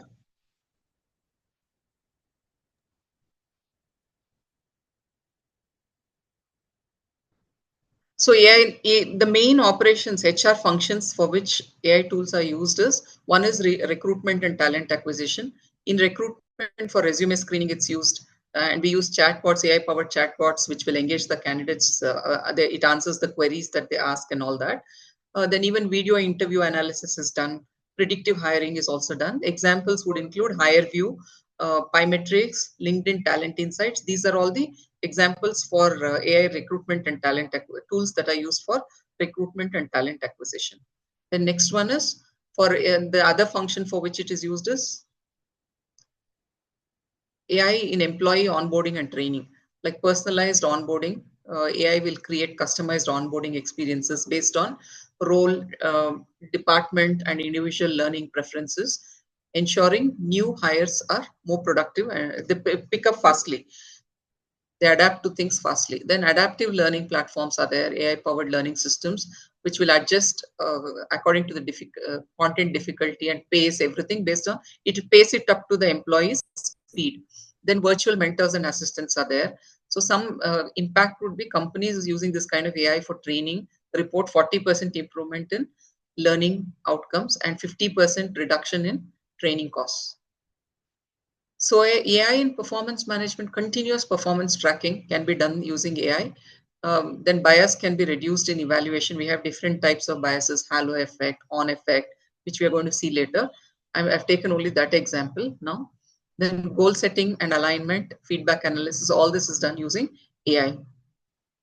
AI is also applied in employee engagement and retention, sentiment analysis, like AI will analyze employee communication surveys, feedback to gauge overall sentiment and identify potential issues before they escalate.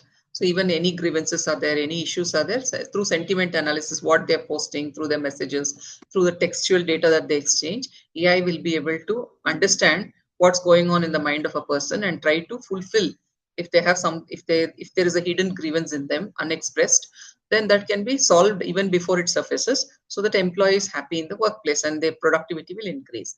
Then attrition prediction also, whether this person is going to leave the organization or not, based on leave report of the employee, based on his, there are machine learning models which will use certain patterns in employee behavior, performance, that the performance appraisal reports, and then their engagement level. All these are used to predict whether that employee is going to stay or not stay in the organization. Attrition, whether there will be attrition, what will be the level of attrition, depending on all of these things, it will be able to predict. Then personalized benefits and wellness. Again, benefits and wellness, they, you know, in US, some companies have a bouquet of fringe benefits customized to individual needs. Some people prefer to have different kind of they benefits. Everybody might not like same benefits, so you have to have, even the inclusive measures that companies use are also diverse according to age. Suppose you have older people, they have different, you have different generations in the workplace, people above 50, people between 50 to 60, between 30 to 50, like that. You have youngsters, Gen Z, Gen Y, Gen X, and all these things. Baby boomers also in US companies, they rehire retirees. So all of these people are there in the workforce. Everybody's needs, what is what is attractive to one age group may not be attractive to another age group. Some might prefer ESOP, some might prefer some other benefit, some and well-being measures. So each one has different needs that has to be checked. AI will be able to help us to personalize it depending on the age groups, depending on their preferences and other things, expectations. So AI again, AI transforms workforce planning from reactive to strategic and predictive. So this workforce planning becomes very strategic. It will forecast the demand for manpower, then skills gap analysis it will do in the company, what all skills are in short supply, which are in most demand, all that it will analyze thoroughly, and then even internal mobility, all this will be matched. Diversity analytics data is also can also be done. It will track all of these things and give proper planning. Very strategically, it can align the manpower planning plan, predict the manpower requirements for the organization in future. So what are the technologies behind AI in HRM? Demo. We'll go for a demo now. Yeah. So AI resume screening live, you can see. All of you are, if you can also, do you want me to share this link in the chat box? Or it will be shared as a PDF later. Ma'am, Sana ma'am will circulate it to everyone.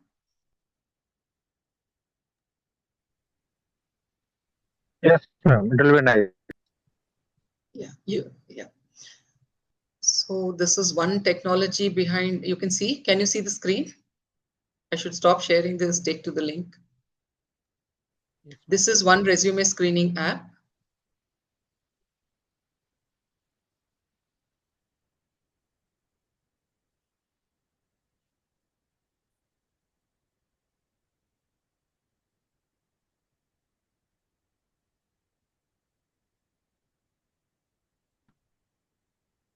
We have to sign in with our Google account.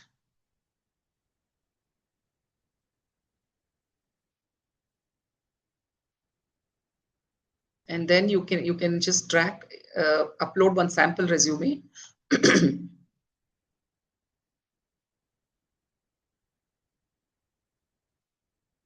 Maybe I finished free this one. I've used, I think.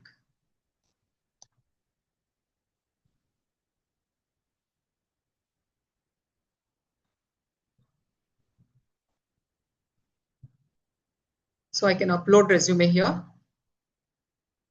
Can you see it? Entry level. I'll say mid-level.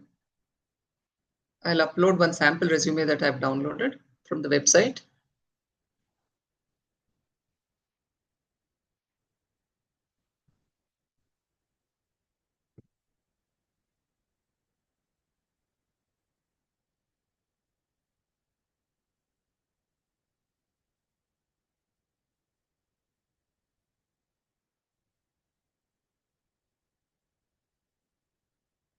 This is sample resume.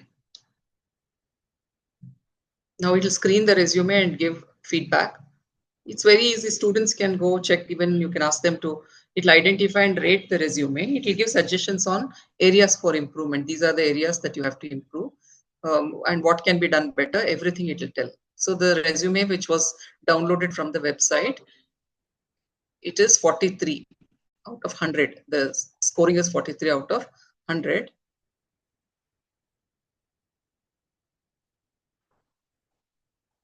So this is the reason it has, this is the resume that I had uploaded on the right hand side. What you see, are you able to see that? You have resume, worded, score my resume, and then there is this career. You can see here latest score, previous score, and latest score. Yes. My, Yes. yeah. So this was the previous score, and it says quantify impact, fix. If we say fix, it will fix it. Once it is done, then it will improve. Our score will get better. So you can fix it wherever we have not written well. It will get fixed, and then you can ask your students. You are also, when you are applying, you can look at the areas where you can make it better. So go back and then see the latest score. It was 43 earlier. Refresh, and then it will go off, I think. We have to check. So it will give us feedback. Top resumes will score 100 between, it will lie in this range. So we have to see how we can improve, and it will give accurate feedback. What is the feedback? Where are the areas that you need to improve upon? And even if you pay partly, they will realign everything and pay to you. Inconsistent dates or ordering, chronology is not followed. So it says steps to increase your score. First, quantify impact. Add more numbers to quantify your accomplishments. There are no numbers. If you say, I won several prizes, instead of that, you tell how many prizes, how many awards you have got, how many accomplishments you have, how many papers you have published. Don't tell several papers. So inconsistent dates or ordering, that is, it should be chronologically properly positioned. And you should say that current achievements you have to, for a recruiter, your current achievements are more important than your past achievements. So position your current achievements on the top, and then chronologically in the descending order, you should position them. Analytical skills, you have to analytical skills, when you mention them there, you should be able to justify. So all these skills which are very important should be highlighted. These are applicant tracking system compliant. So when you have all of these things, your resume will be scoring high. In this resume, all these are missing. That's why the score is only 43. There's scope for a lot of improvement here, and they have given areas they have suggested. But if you wanted to see, they could fix this, they could fix this, but you want to fix all of these things, then it is pro. You have to go for pro and unlock it, then only you'll be able to get it. Till here, maybe it will improve to another 55 or 60%. The rest, if you want to make it 100% good resume, then you have to go for pro. There are free apps also, like JobScan. I'll stop sharing this. We have others. I'll just show that.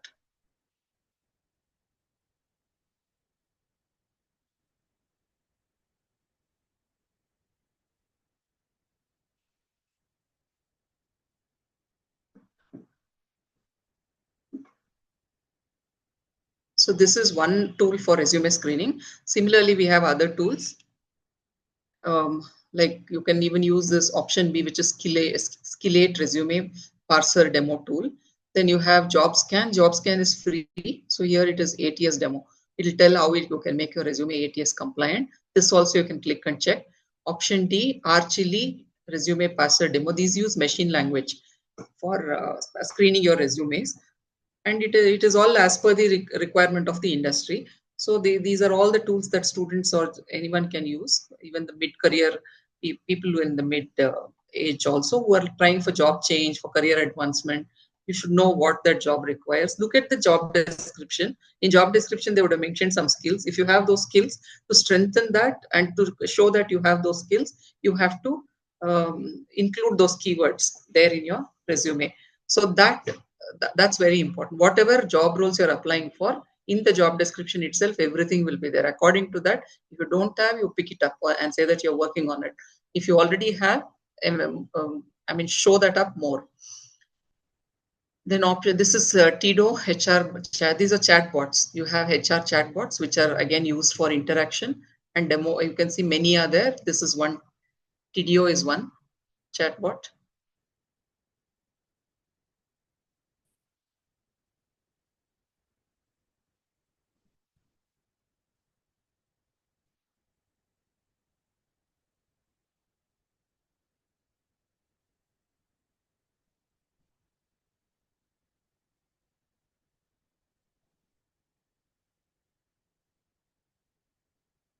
I think this is TDO. Yeah, here TDO. This is TDO. Here you can start for a free chat.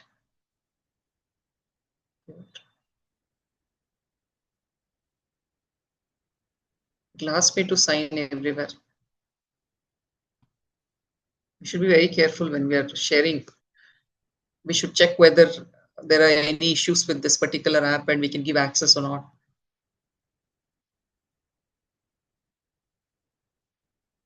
Liro, yeah, Liro agent.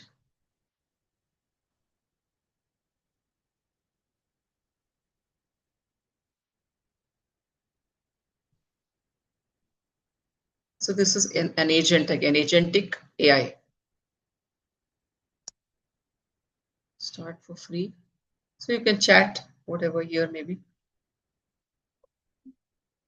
You have chatbots on all the websites for customer engagement, client engagement, for guiding the employees. So here you can go on chatting.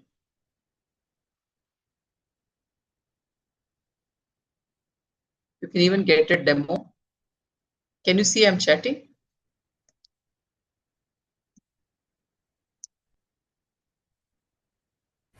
Yes, ma'am. Yeah. So same way, I think this everybody is familiar. So AI agent.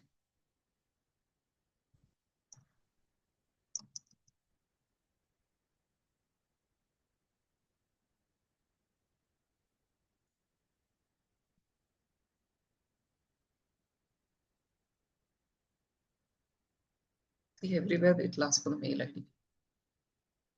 Because the data privacy is very important. If you keep sharing like this, we don't know how they will use it. I'll go later and delete everything. I'm asking Lyro, I'd like to know how you can help me. It's trying to figure out what to answer and then it'll generate. The difference between these agents and the other two LLM and what we saw the next level, when Lyro can't answer a question, it seamlessly hands off the conversation to human agent or further assistance. Would you like to know more about any specific? Yeah, it has generated everything that I asked for, handing up to 60% of common customer questions, working 24/7, all these things. So this way, AI agents can answer. There are different types. This is again a very simple one. There are advanced AI agents being trained these days.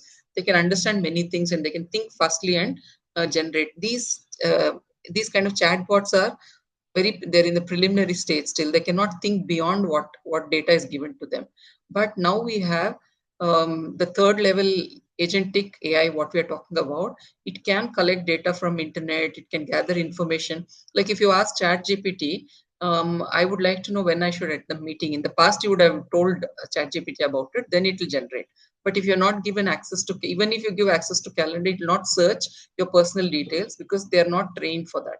But if you ask about agentic AI, they will access everything, all your data. Once you're given permission, when you download the AI agent, when you are permitted them, they will be able to access your data, your calendar, Google Calendar, and tell which meeting you have to remind you. You give a task to AI agent, tell book my ticket to some place. It will search everything, get the links, and then it will ask you, can I proceed to book? These are the options you have if you're looking at low cost fare, or you're looking at more comfortable one. According to that, if you tell me, I'll book the ticket according to that. So everything it can do, the AI agents that are being trained, they're more advanced. They will access your data freely, but ChatGPT and other LLMs, they don't, because they have they've been fed not to get into the personal data of people and all that. And only basic details it will take, but not getting into your email.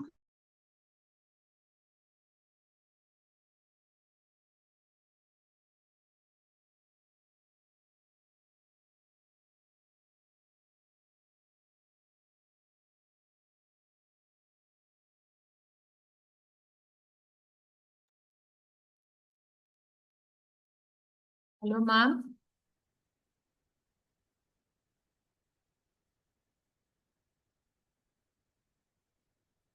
Geeta, ma'am.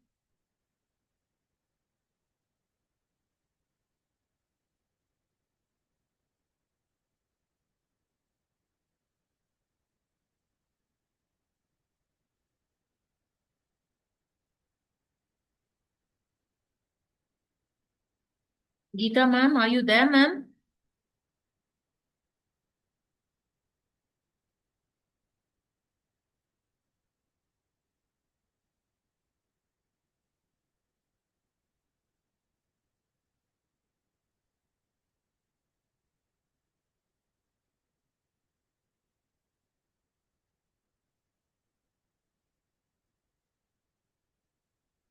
I think she's having a technical issue. Just give me a minute.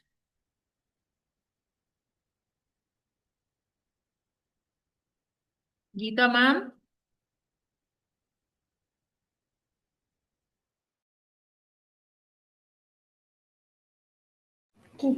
ਕੱਢ ਦਿਓ ਤੇ ਲਾ ਲੈਣੀ ਜਾਂਦੀ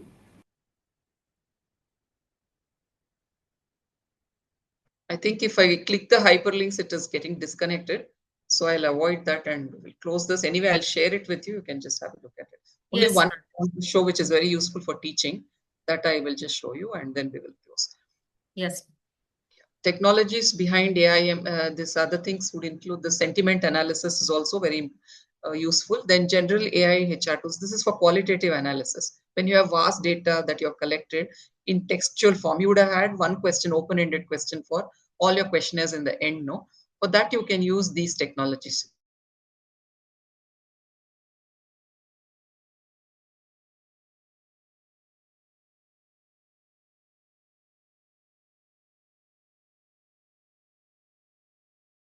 Terms that are most recommended for you in your survey. If you're doing technology survey, or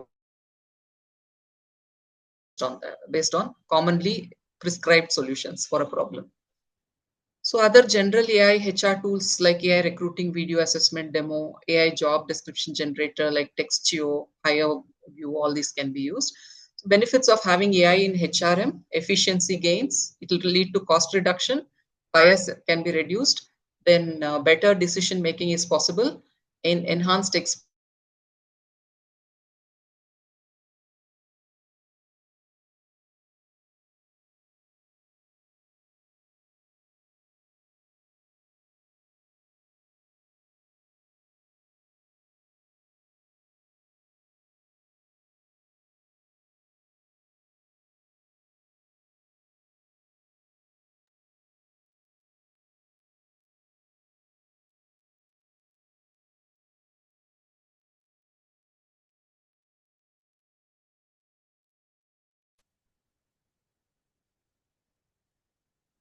Ma'am, is there a network issue? For me, I don't have any problem because I was watching movie and all, everything went fine. Now I think there is some issue. Yeah. Yeah. Can you hear me? It's unstable. Yeah. Now it's audible, ma'am. Yeah. So there are many challenges and ethical considerations like data privacy. See, now so many apps I access to include in this slideshow. Each app is asking me my data. It'll ask for email ID. I have to log in through email ID. Even if I use my email ID, it'll ask for password. So my password is compromised. I have to change it every time. Now and then after sharing with apps, I have to keep on changing it.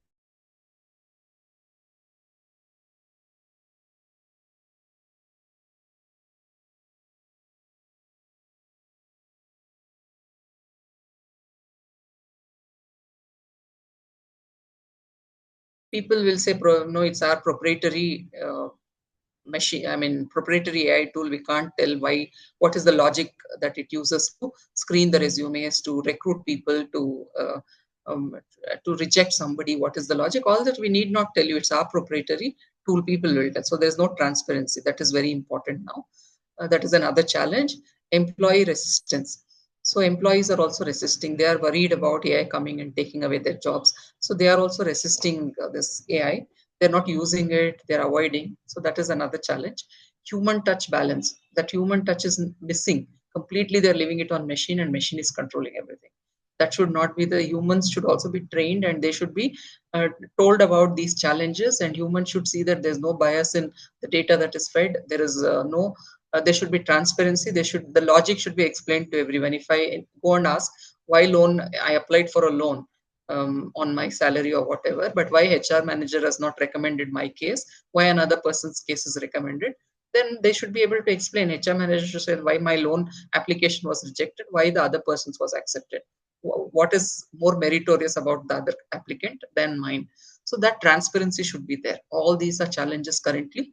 We should be able to give justification to people so that they're not hurt. People get hurt, no, when we reject their loan applications, when we pay more salary to somebody, then they have the same qualification, experience, everything.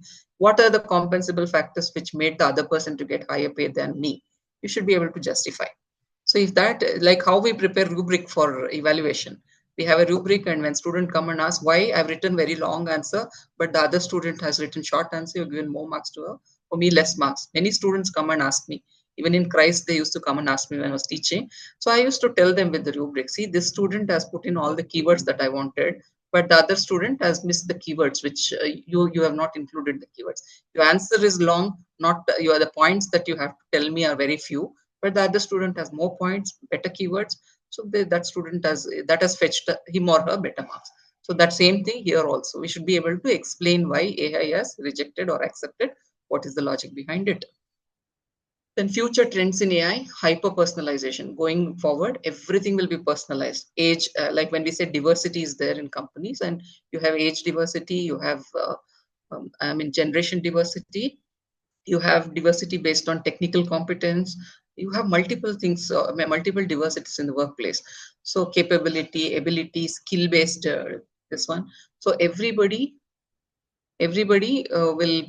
will be personalized to people. For example, in Infosys, they had something known as parents who, mothers who come after maternity leave, they will be allowed to, there was a net, mom's net, where mothers could breastfeed their children. So this, the company thought is a good initiative for people who return, so that they feel included and they have a place where they can go and feed their children and all that, kids, infants. So, but they did not actually, later when the survey was taken, they felt embarrassed. They did not like that at all. Everybody see them as something different when they come back. So they wanted this not to have, they didn't want this facility. That was the survey outcome. So that's why AI will be able to identify who likes what through surveys, through data. It will identify, and accordingly, things will be personalized. Benefits will be personalized. Wellness initiatives, inclusive initiatives that the company is planning. Everything can be, and even training can be customized to the need. Need-based training can be given instead of putting everybody in the same room and telling you all undergo training. You can divide, split them into rooms, and then parallelly, according to the need, people can be trained. So all HR functions can be made more effective. Accurately, we can decide who needs what kind of training, who deserves a better pay, who deserves a promotion rightfully. All that very justicably it can be done with the help of AI. So hyper personalization can be done. Predictive wellness can be predicted properly according to what the wellness which wellness. So very strategically we can decide everything. Skills, intelligence platforms, augmented HR professionals, ethical AI frameworks, all this can be developed in future. These are futuristic. and it's all going to get advanced very soon. Things are in place. There a lot of people are doing research. Companies are racing very fast to see who gets it out first, so that they can make it big, make it a big success. So these are the things. So best practices for AI implementation in HRMS: start with clear objectives. What are the objectives? Why is company implementing AI? What is the initiative? Like if for education, if you're planning, you should be able to, excuse me, just a moment. And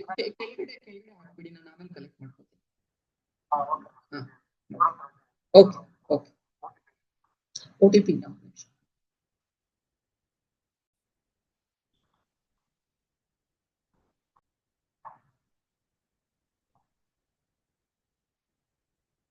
192542. 42. Huh. Aita? Okay. Sorry, I think I couldn't even turn off the mic because of. Yeah.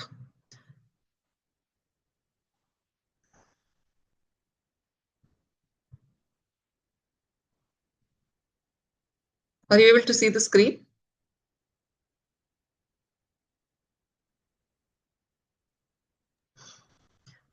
Then it will ensure data quality is the quality of data is good. Ensure that data quality is good. Involve stakeholders also, and then pilot and iterate. Maintain human oversight. Invest in training. Why Amazon case failed? In case of Amazon, why they failed in their AI tool, recruiting tool, is they did not involve the people concerned and identify if there are any biases. They should have different, it's an integrated approach. It's not that just technical people work on it in silo without discussing with the HR what are the actual goals and needs, why they want to bring in this recruitment tool. So that if they look at all those things, then they will be able to, if they work together in collaboration with all the concerned departments, then things work better. This is like technical team doesn't take feedback from the functional team, and then the outcome will be problematic, right? There may be a lot of issues with it. So other case studies, success case studies: Unilever AI-powered recruitment tool they used, with which they were able to reduce 90% screening time for HR people, and about 16% increase in hiring diversity was there. So diverse teams will always bring more value to the company. Productivity will increase. Diverse teams, when we say people from different regions, they have a lot of ideas relative to people of same type working in the team. You have people from diverse teams from different functional areas together, then output would be significantly high relative to less diverse teams. Then IBM Watson for employment support. It deployed Watson AI Assistant to answer employee queries, HR queries, process requests, and provide personalized career guidance. With this, 75% of queries were resolved without human intervention. 98% employees were satisfied with it. Then Hilton predictive retention. Hilton used predictive retention. They use machine learning to predict employee turnover and implemented targeted retention strategies for at-risk employees. Like this, due to this, 15% reduction in turnover, employee turnover, and then it saved millions in recruitment cost. This is about it. I was talking about unconscious bias. So this unconscious bias is automatic mental shortcuts. Our mind will our brain will refer to the quick shortcuts that we have learned in the past, what our parents have told, what our relatives have told.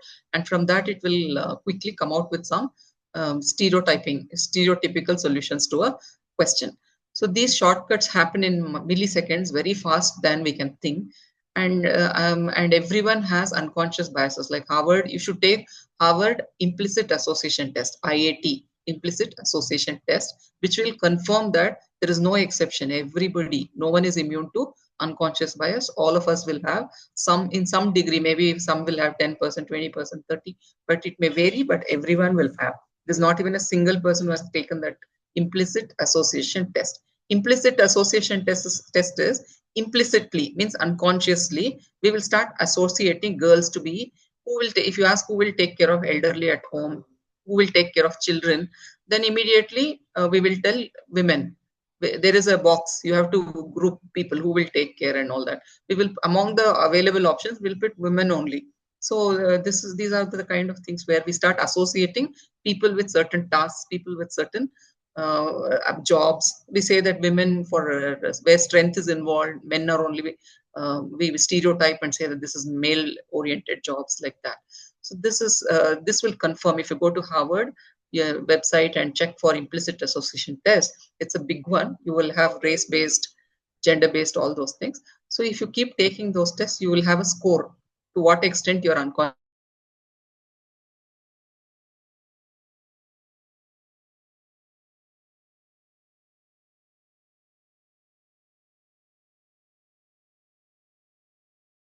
of unconscious decisions. Only 70 would be conscious. These biases shape hiring, promotions. So if we are biased, AI will be biased. Now, the big three biases. What is affinity bias? In all companies, research says that these three biases are very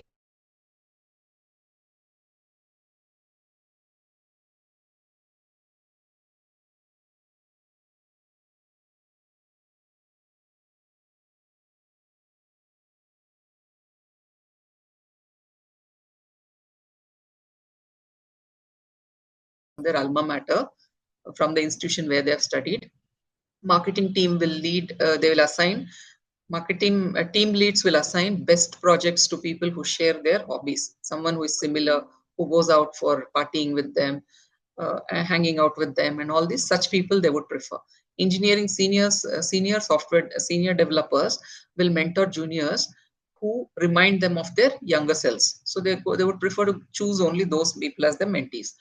Confirmation bias. What is it? Seeking information that confirms what we already believe. For example, HR interviewer will decide a candidate is not a culture fit in first 30 seconds. Quickly, he will see a person in the interview. First few seconds, if their body language is awkward or something, immediately will come to a conclusion. No, this person is not as per the expectation. Financial analyst believes a market will crash, ignoring positive indicators. Then supply chain manager thinks a vendor is unreliable, only remembers their mistakes. So that is confirmation bias. We have some belief, and if we feel that in the first few seconds, if the person is not fitting into that belief, they will feel that this person is not fit. That is confirmation bias. Halo effect. When in halo effect, one positive trait will create an overall positive impression. Marketing. Creative director from prestigious agency must be brilliant at everything. This is an assumption. Then engineer. Candidate went to IIT, so definitely he knows cybersecurity. This is again an assumption. Employee is always on time. He must be productive and competent. All people, hardworking people are, punctual people are competent. This is a belief. HR will think. The reverse of halo effect is on effect. One negative trait will make us think that this person is always negative. So the interactive quiz, can you all see? Scenario 1, which bias is this? We saw three biases: affinity bias, confirmation bias, halo effect. So between the three unconscious biases, which one is the answer? The situation is Priya is screening resumes for a software engineering role. She sees two candidates.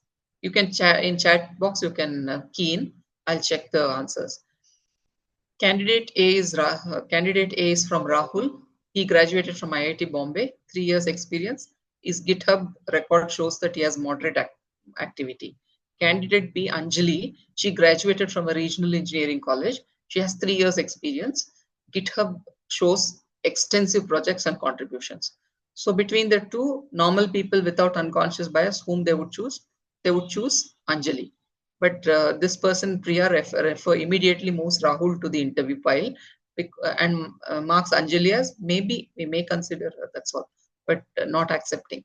So which bias is at play? Have you all entered in the chat box? Just check it.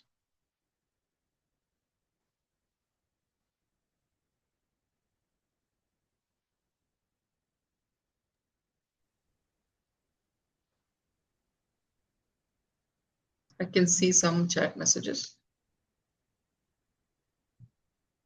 Yes, ma'am. They have mentioned as halo effect option B, One person has said option Halo effect. So what's the right answer? Shall we see? In the end, we'll see. Or you want to see it now? We'll see it in the end. Next one, scenario 2, the project assignment. The situation, Ravi, a marketing manager, is assigning a high visibility campaign to his team. He has 3 options. Meera, consistently she delivers good work. She's quite detail oriented. Arjun, he played cricket with Ravi last week. Chatty, similar communication style. Deepa, new to the team, highly qualified, different working style. So is it affinity, confirmation, or halo effect? How many say it's halo effect? Affinity bias, okay. Affinity bias, affinity. Some have told halo effect also, 2-3 people. Option A, affinity bias, okay. So we'll see the next question. A lot of you have answered. You can answer, leave it there. We will look into the chats later. Now, next question.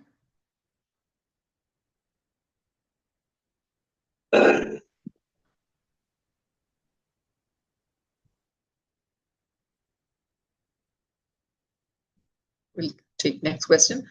Scenario 3.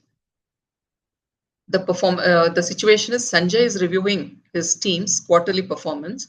He's convinced that remote workers are less productive than office workers. During the review, Kavita, who works remotely, she delivered 8 out of 10 projects on time. One minor delay was there due to client changes. Vikram, he works in office. He delivered 7 out of 10 projects on time. 3 delays due to poor planning. Sanjay rates Vikram higher, citing Kavita 1 delay as evidence that remote work doesn't work. Which bias is this?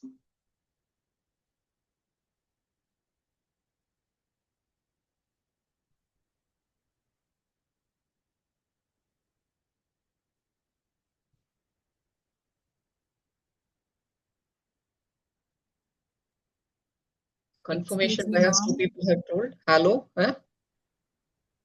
Ma'am? Yes, ma'am. Sorry to interrupt, ma'am. We have our international speaker who is waiting. Yes, ma'am. I'll close it soon. We are almost done. Yes. With the quiz, I think I'll close. Yeah. Yes.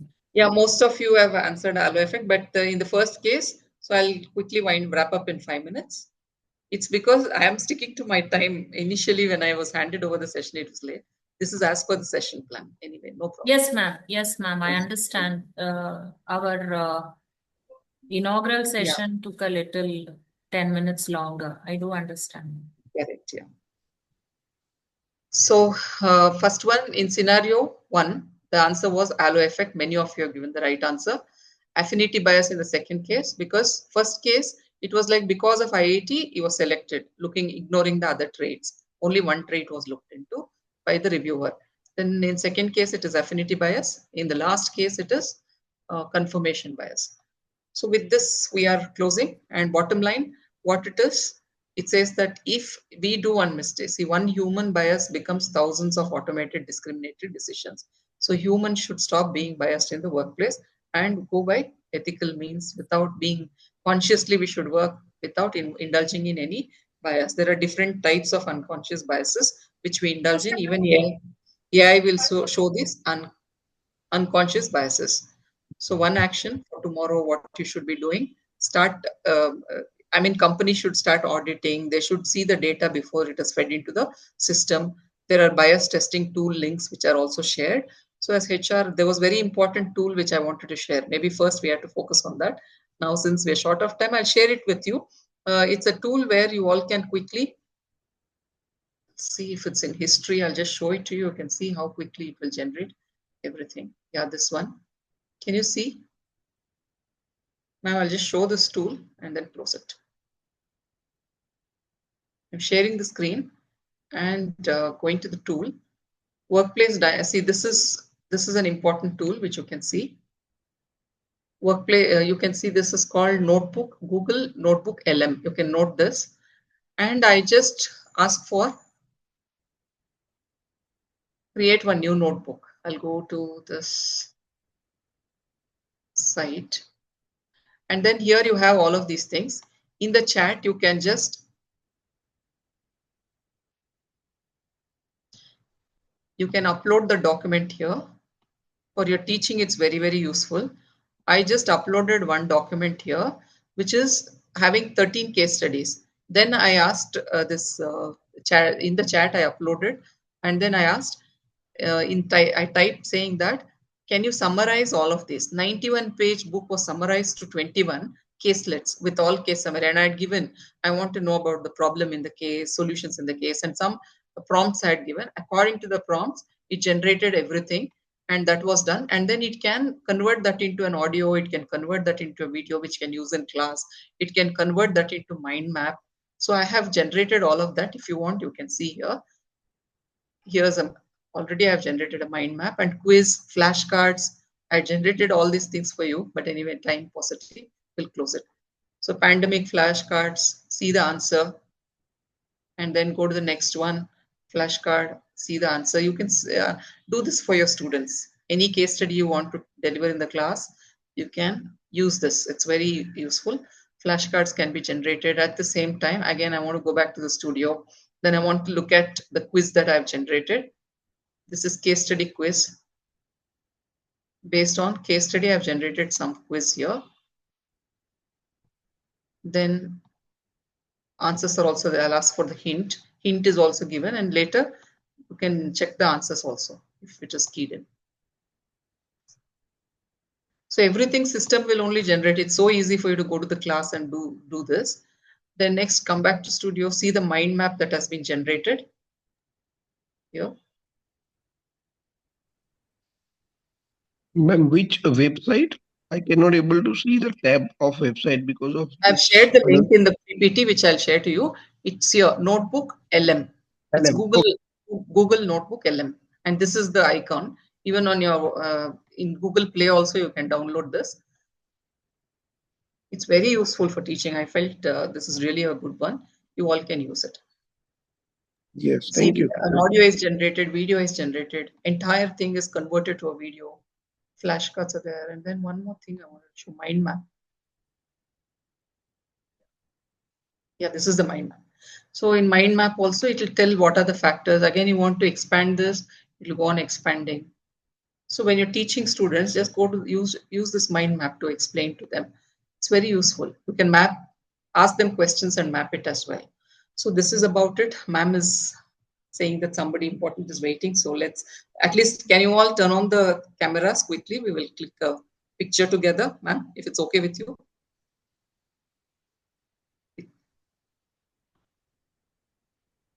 Enable your videos.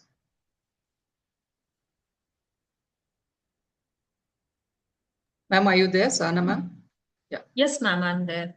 Yeah, we will quickly click one picture, then take one or two questions and then close it. Further, they can contact me by mail. You can share my email ID and the PDF that I'm going to send to you, ma'am. With that, I think whatever questions they have, I'll respond to. Ma'am, I'll let them send the questions to me in the WhatsApp group. I will share it with you. Yeah, I'll answer. Sure. Yeah, I'll share it with you and then I will post the answers to them. So everybody is on. Maybe you can click a picture, ma'am. Can you get the gallery view? You're still sharing your screen, ma'am. I've stopped sharing.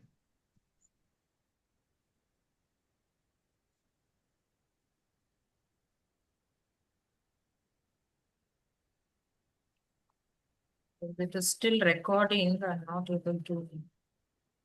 It's stopped share. I've stopped sharing, ma'am. I'm able to see the participants with their camera on. Yeah. I'm snip. You can snip it. Snip. Yeah, I'm trying to snip it only.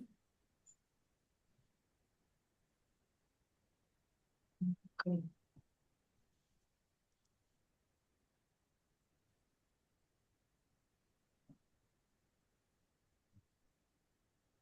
Maybe next we have to move to the next. Yes.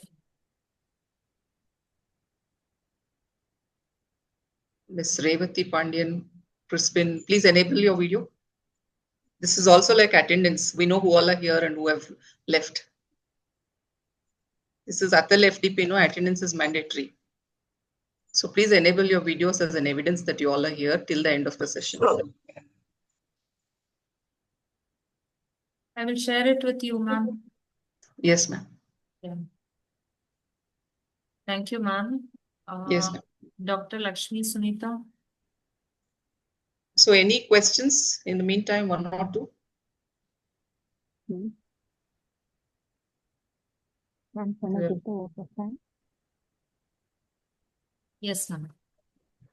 Thanks for the feedback and thank you, everyone. Any questions are there? One or two, ma'am, at least will permit. Ma'am, our international Okay. speaker I is- can understand. I'm Yeah. sorry, ma'am. That's okay, ma'am. Fine. Yeah, I will send it across because all of them are saying it's a very informative session. Thank you. I think you can see the chat. Yes, ma'am. Thank Okay. you, everyone. Thanks for that. Yes, thank you. And Thank you, ma'am. Yeah, Will they Sunita. connect. Thank you, ma'am. yeah, you can connect with me on LinkedIn, Geeta Reddy. So maybe you Sure. can text me. We can connect personally, Sure, and then sure, ma'am. I can guide you all. Wherever you need any kind of links, I can share it. Thank you. And Thank this you, will ma'am. be shared through ma'am. We have to share the content that will be shared to ma'am. Sunita, you can do the vote of thanks. On behalf of the Department of MBA, the Oxford College of Engineering, and the organizing committee of ATAL FDP, I extend my heartfelt gratitude to Dr. Geeta R. for delivering an insightful session on applications of AI in HRM. Ma'am, your deep knowledge, practical illustrations, and clarity of thought have enriched our understanding and provided valuable perspectives on the evolving role of AI in HR. I would also like to thank all the participants for their active engagement and contributions. Thank you again, ma'am, for your time and your expertise. Thank you. It's my pleasure, ma'am. Thank you. And Thank you, wish ma'am. you all. Yes, ma'am. Thank you, ma'am. Thanks for having me. Thank you, ma'am. Thank you, ma'am. It's my pleasure. Thank you, ma'am.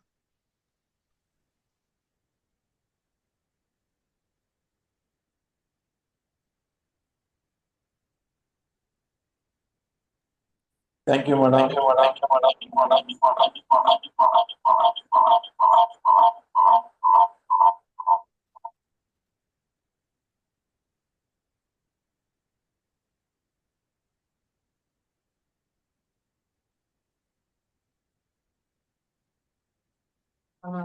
Sandeep, sir. Yes, ma'am. Can you hear Yeah. me? Yes, sir. A minute, sir. I'm really very sorry for the time lag that is happening, sir. That's okay. I will try to make up as much possible. Yeah, it's okay, sir.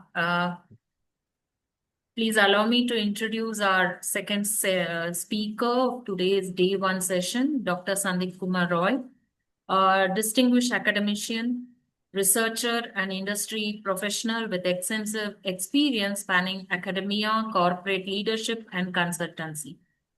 In the corporate domain, Dr. Roy has held senior leadership positions, including Executive Vice President at IDM Technologies, Dubai, GIS Program Director at Rolta Middle East, Divisional Manager at Rolta India Limited, Gurgaon, and GM at RMSI Private Limited, among others. He has also provided consultancy in machine learning, deep learning, algorithm development, and AI application for international clients. He is also serving as adjunct faculty at SP Jain School of Global Management, Dubai, and as a visiting faculty at AMC Engineering College, India. He holds a PhD from AMET University, India, Masters of Technology from IIT Delhi, Master of Science, Banaras Hindu University, and Bachelor of Science from Ranchi University. Sir has a prolific research record with numerous peer-reviewed publications, book chapters, and conference presentations covering areas such as AI, deep learning, IoT, image processing, embedded systems, predictive modeling, and digital transformation. He has presented his research at renowned forums including IEEE conferences worldwide, MedLab Middle East, MapWorld Forum, and many others. With his vast experience in AI, data analytics, and technology-driven business solution, Sir brings valuable insights that bridge both academic theory and practical applications. Sandeep Sir will now be addressing us on the topic Artificial Intelligence for Business Analytics. So I will share the PPT for you. No, I can share the screen because you have made me co-host. So I'm sharing that.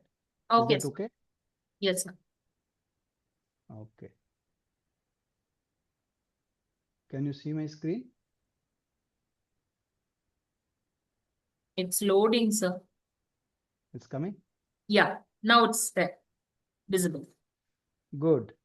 Thank you. Thank you for such a wonderful invitation, and thank you for all of you for giving me an opportunity, including the chief pattern. And today it was an exciting talk. I was listening to chief guest as well as Dr. Geeta. I know time positive was there. Otherwise, I was really enjoying the interaction with all of you of her. And some of the things he has already touched upon. Maybe I will elaborate.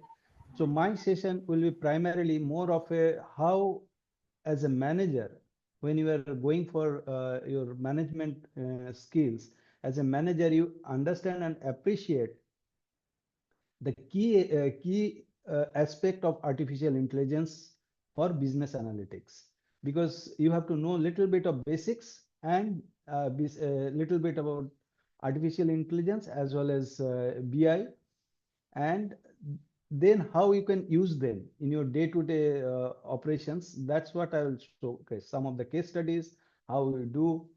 And if you have any questions, just keep a note of it because of time's paucity. What we can do, we can take up the questions once I complete my slide deck. With this, let's start the journey for today's discussion, artificial intelligence for business analytics. Any point of time, if you have any issue with the listening to the audio or the slides problem, just chat me so that I can take immediate action. So in terms of agenda, what we will discuss today, the little bit foundations of AI, then business analytics overview, and then what are the techniques that generally will be using business analytics, what are the applications. I will pick up some of the area like health analytics and retail and all, and what kind of tools and platforms that is commonly used for development of such applications, and challenges and ethical consideration. On top of it, what I will discuss more on the future trends, that is like in 26 to 2026, what kind of trend that you can see as a manager you have to deal with. That's the most important part that I see, because this year already we are past now, we are in December. So next year, what is going to be more important for all of us, that I will discuss. So what is today, you can see the landscape has changed. There is a time when we used to give a call to a call center and we used to get some insight from them about our banking operations or about some product delivery and things like that.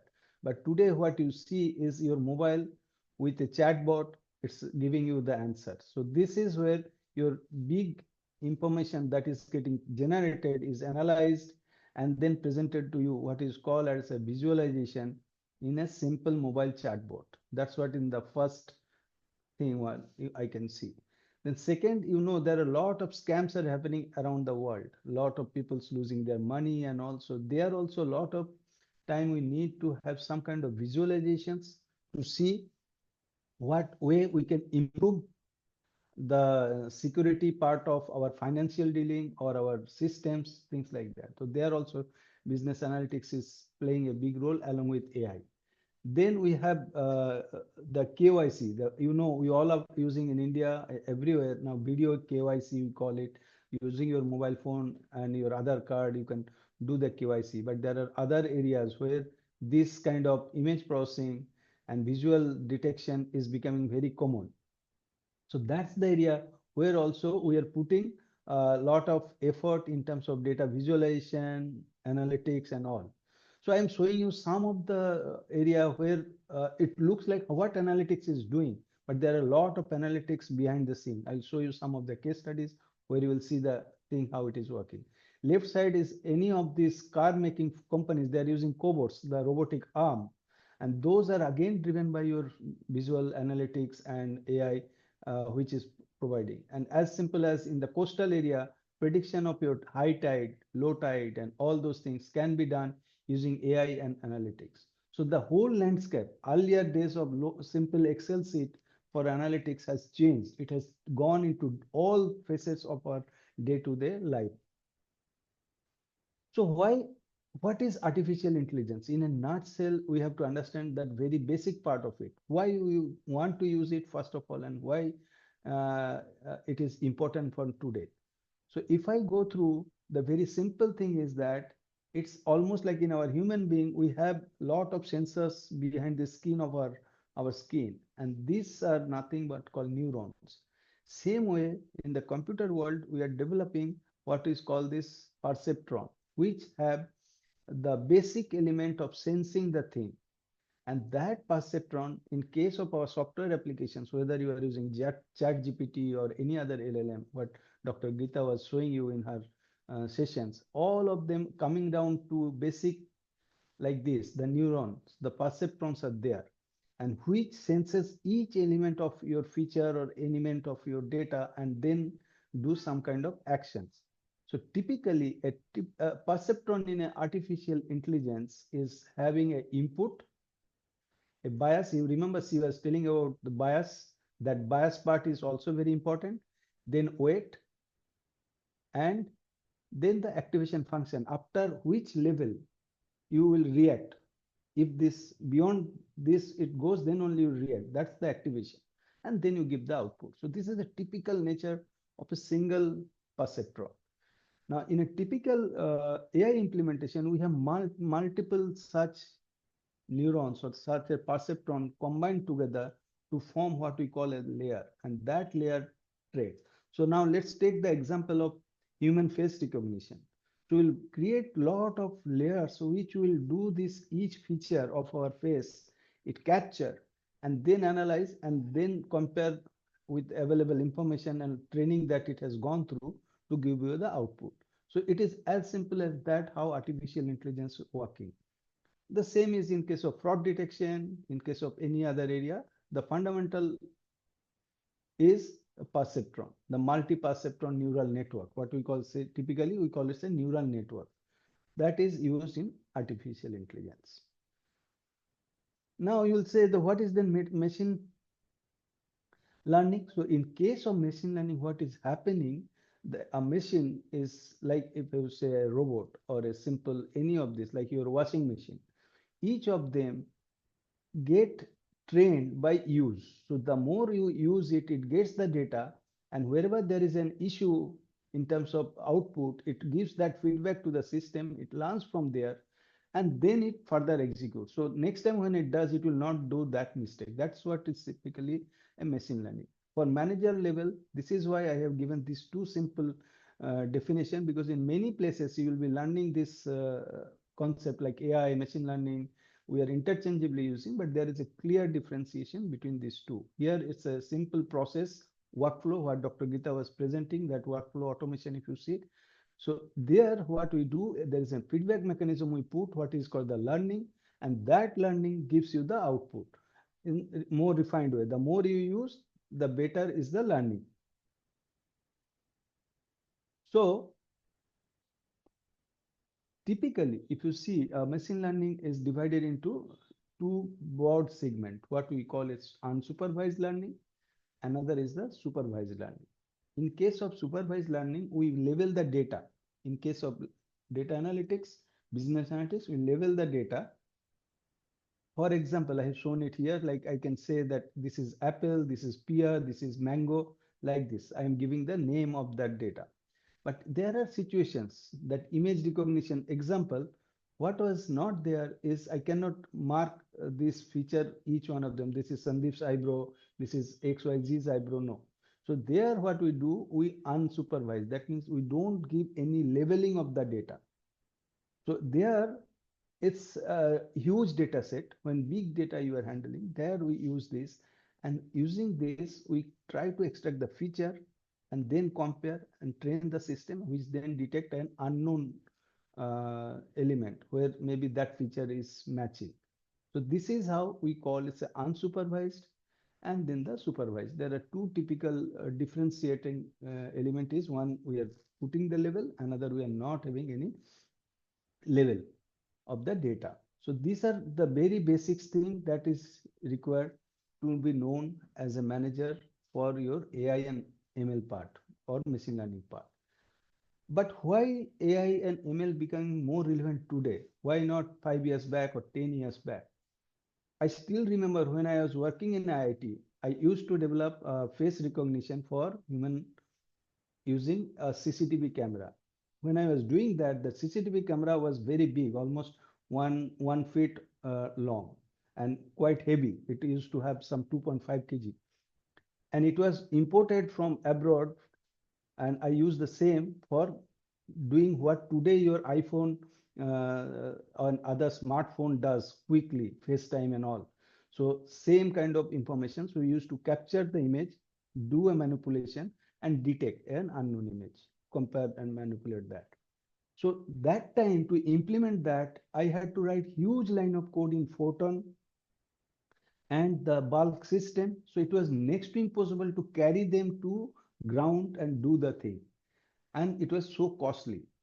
Over a period of time, when you see today, your computer, that time the computer kind of I was using, that was having the power much less than what we have today in our smartphone, like any of the smartphone that we use.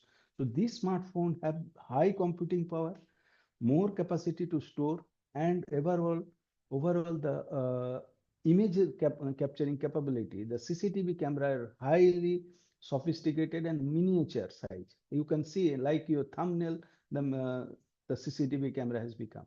So naturally, that's the one aspect of it. So technology has grown so much that you have readily available high power computing, high bandwidth of communication and storage capacity and the miniature device. On the other side, because of this OpenAI, OpenCV, and all those technologies coming in a free available environment, people like all of you, us, we tried to experiment.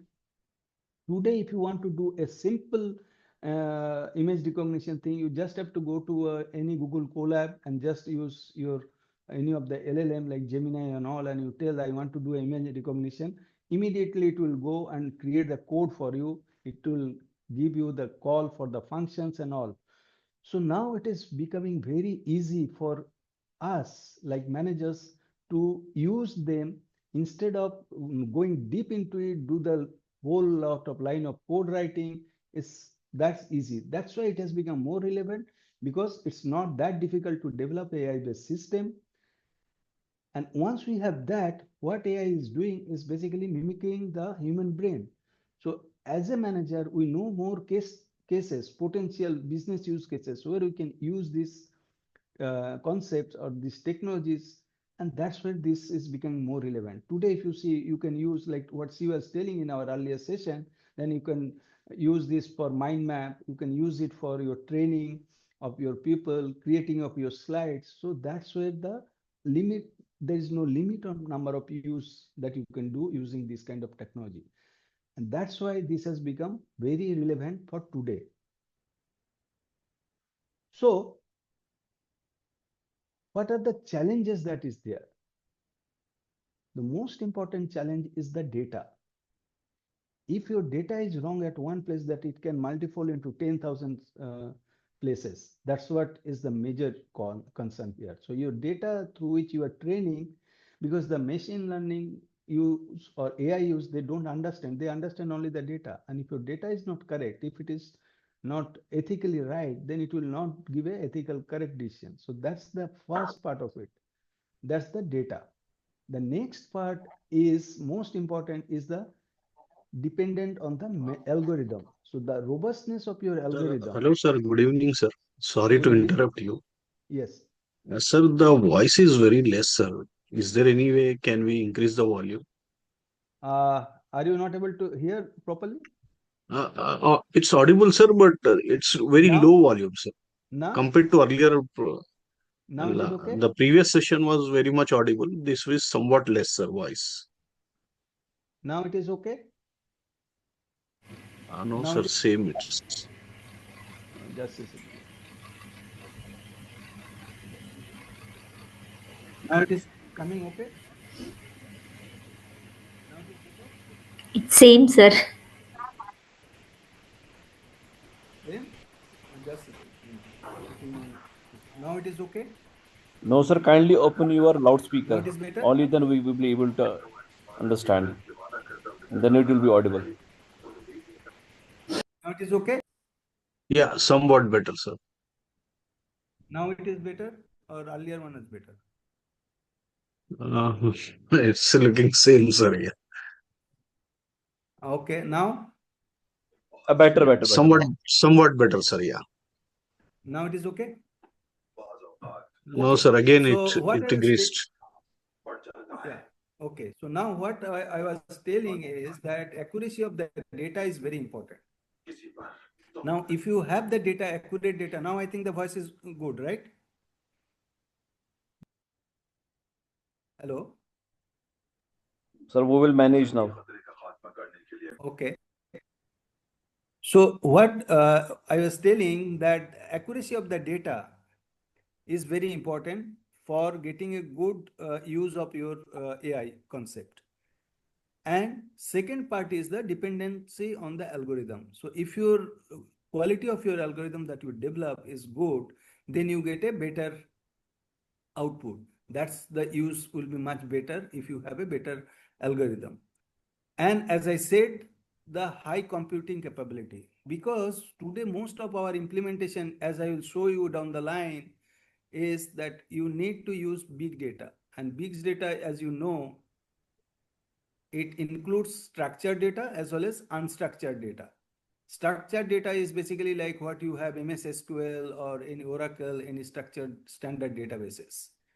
Unstructured data is your email, your Facebook likes, LinkedIn likes, or any other email, any form of non-structured way of writing things, content is just unstructured data.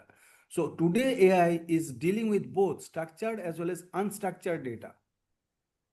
And this is the most important aspect when you are as a manager, you are trying to use your AI, you have to first see what kind of data you are collecting, what kind of data and algorithm combination you are using, and whether you are using simple structured data or a big data. So accordingly, you have to plan your all implementations. Now the voice is reasonably okay or not? Sir, Sir, please it's okay now. continue, sir. It's better, sir. Okay. Continue, sir. Continue. Okay, thank you. So now, generally, how we do the implementation, that's the first. So if you see what in our earlier session, our speaker said that we implement a workflow, but how we can do the implementation of the workflow? Because tool will never say you how it is doing. If you give the tool, okay, I need to create a schedule, it will create a schedule for you.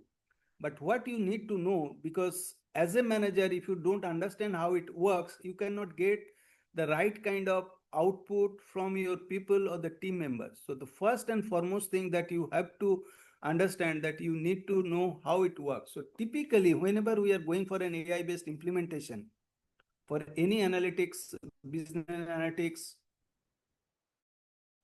implementations, we need first and foremost thing is diverse data.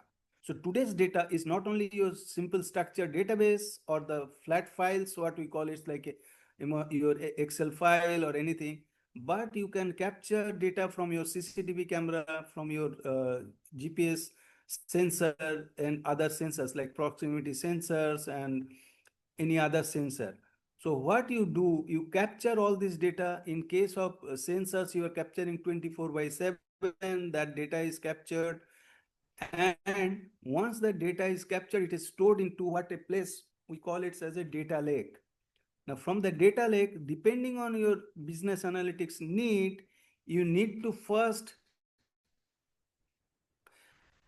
assess the data, do the mining of the data. You have to see if you need to reduce some of the data dimensions, like if the data you don't have sufficient computing power to process the data at the right level, then you reduce the dimension and then you do the transformation of it. So sometimes what we call it is a classification. So instead of dealing with directly the data, we use some algorithm, some component of it, then we classify it. So let's say for market segmentation, you want to do it for t-shirt like M, L, S, different sizes, and then use this each segment you deal differently.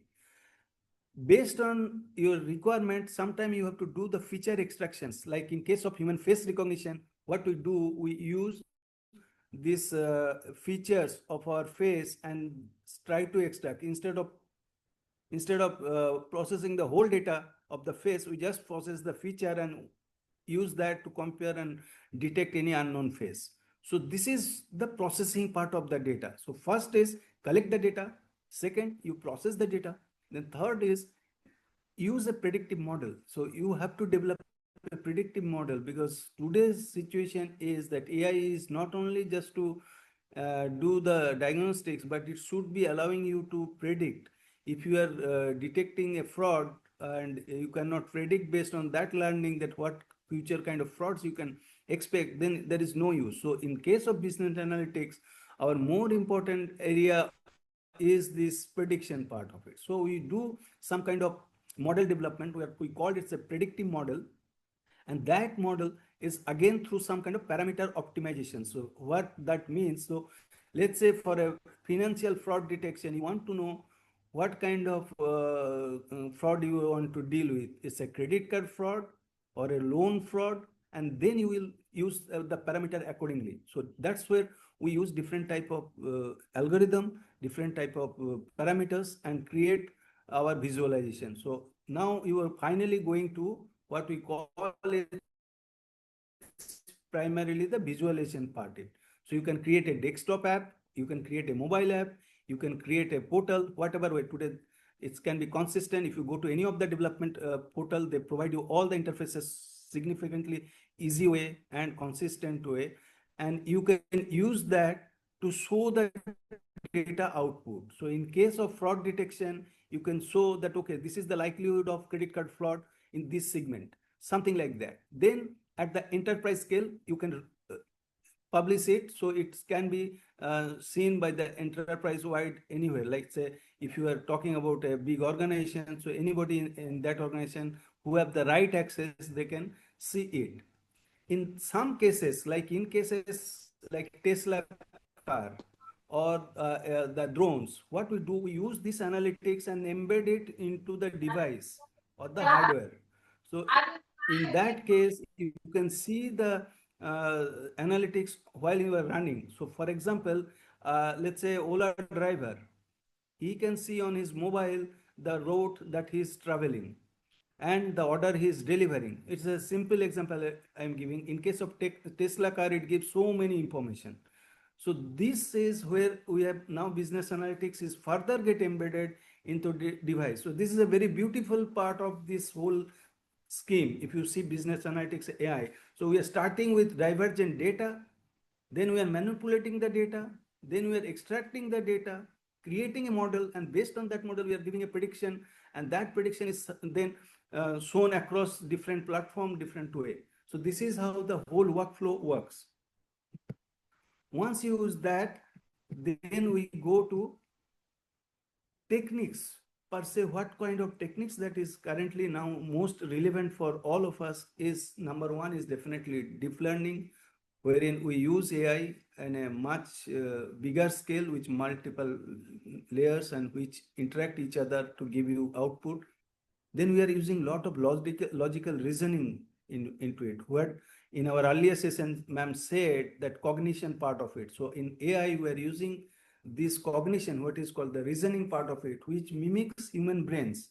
So human brain think the way the machine try to think the same way. That's the cognition part is very important. Another is for the image recognition part of it, where they can detect any kind of images that is there, which is matching with past learning. And some other areas like speech recognition, like, today you have voice over text, which can create a good impact on your LLM to analyze and create a voice response to that. Then there are other ways like supervised learning, unsupervised learning, that is the machine learning part, as I explained earlier, and the classification, where you do a segmentation, either you use a random forest and other things. So for business analytics part, as a manager, when we are developing our student as a teacher, or we are using as a manager, we need to understand these methods little in deep, so that we can expect what kind of outcome we are expecting out of our exercise. So in case of deep learning, what we have, as the word means, is basically a neural network with several number of nodes, and each is having some unique part to handle. So the feature identification or processing a series of stages. So the next slide, you can see I have shown how typically it works. So the same example I take, that face recognition, I have taken different segment. Here it is. So, and there are different features I've taken here. So in this layer, what is happening? Each layer is entitled to do certain, each layer is trained to deal with certain aspect of my input, and it is only focusing. So example, in an organization, in a, like somebody is for mechanical engineering, so that person will be taking up mechanical related thing. Similarly, somebody is from electronics engineering, so they will do the electronics aspect of the thing. So same way here also, in case of deep learning, each of these layers are basically allocated a certain task in the whole set of tasks that was supposed to be done. And based on that, what we are getting, once we collect them together, we get an final outcome, which is basically based on this learning of the feature, it can detect a person matching those features. So out of millions and millions of images, it can detect a person which is matching the maximum of these features. They have called the autoencoder, and which is little more deep concept, but you can go through it if you have time. And then what we do is standard weight adjustment algorithm to reduce the input size and then take it further, so that computational is not that heavy when we do the computation. So this is how the deep learning is used. So in a broader way, just to complete this AI concept to you, what we are doing is we are first developing a training model, and that model is deployed. With that model, user will outcome. So for example, if your model is trained to learn the habit of a person walk, for example, on your smartphone, so it will capture that walk pattern, and then it will give an outcome. Okay, yesterday 3,000 steps, 5,000 steps before that, and this month this is the pattern. So next month maybe this is what can be the pattern he will follow. So something like that outcome you can get. Now next month when the result is coming, if there is a model need to get a little further refined based on the input, it can does that, and that's how it continues. So this is a typical way. In case of our business analytics also, we do the same way. We start with a set of data, and that data we take further to develop the model, and from that model usage we get an outcome which we generally validate, and if need be, we keep on refining the model. So in a typical AI system, the same machine learning concept as I explained in A is further elaborated with B. B is the AI system. So this was the machine learning part of it. This is the AI part of it. In case of AI, there are multiple components. If you see, is there different type of model can be there. What we call it's an ensemble way, where we take different models and try to use them and to get a best out of it. So there are different way. So if you see here, it was only one row of error, one set of rows were going here from here, but there are multiple arrows, multiple models, multiple way we are getting the final outcome. And that outcome further we are auditing if that is meeting the expected result that was you're thinking go.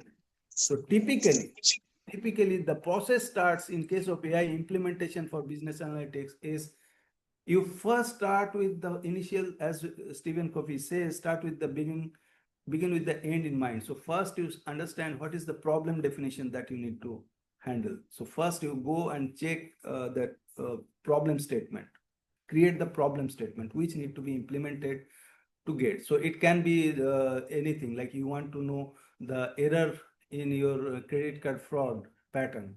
So if that is the problem, accordingly you have to then go further step by step.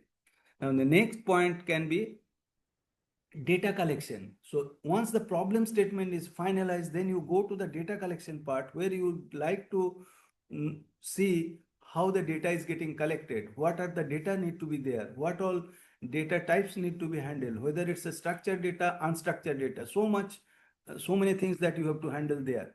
Once this data is there, then you go for a right, as I said, in the constraint that algorithm is a highly dependent. AI is implementation always highly dependent on algorithm.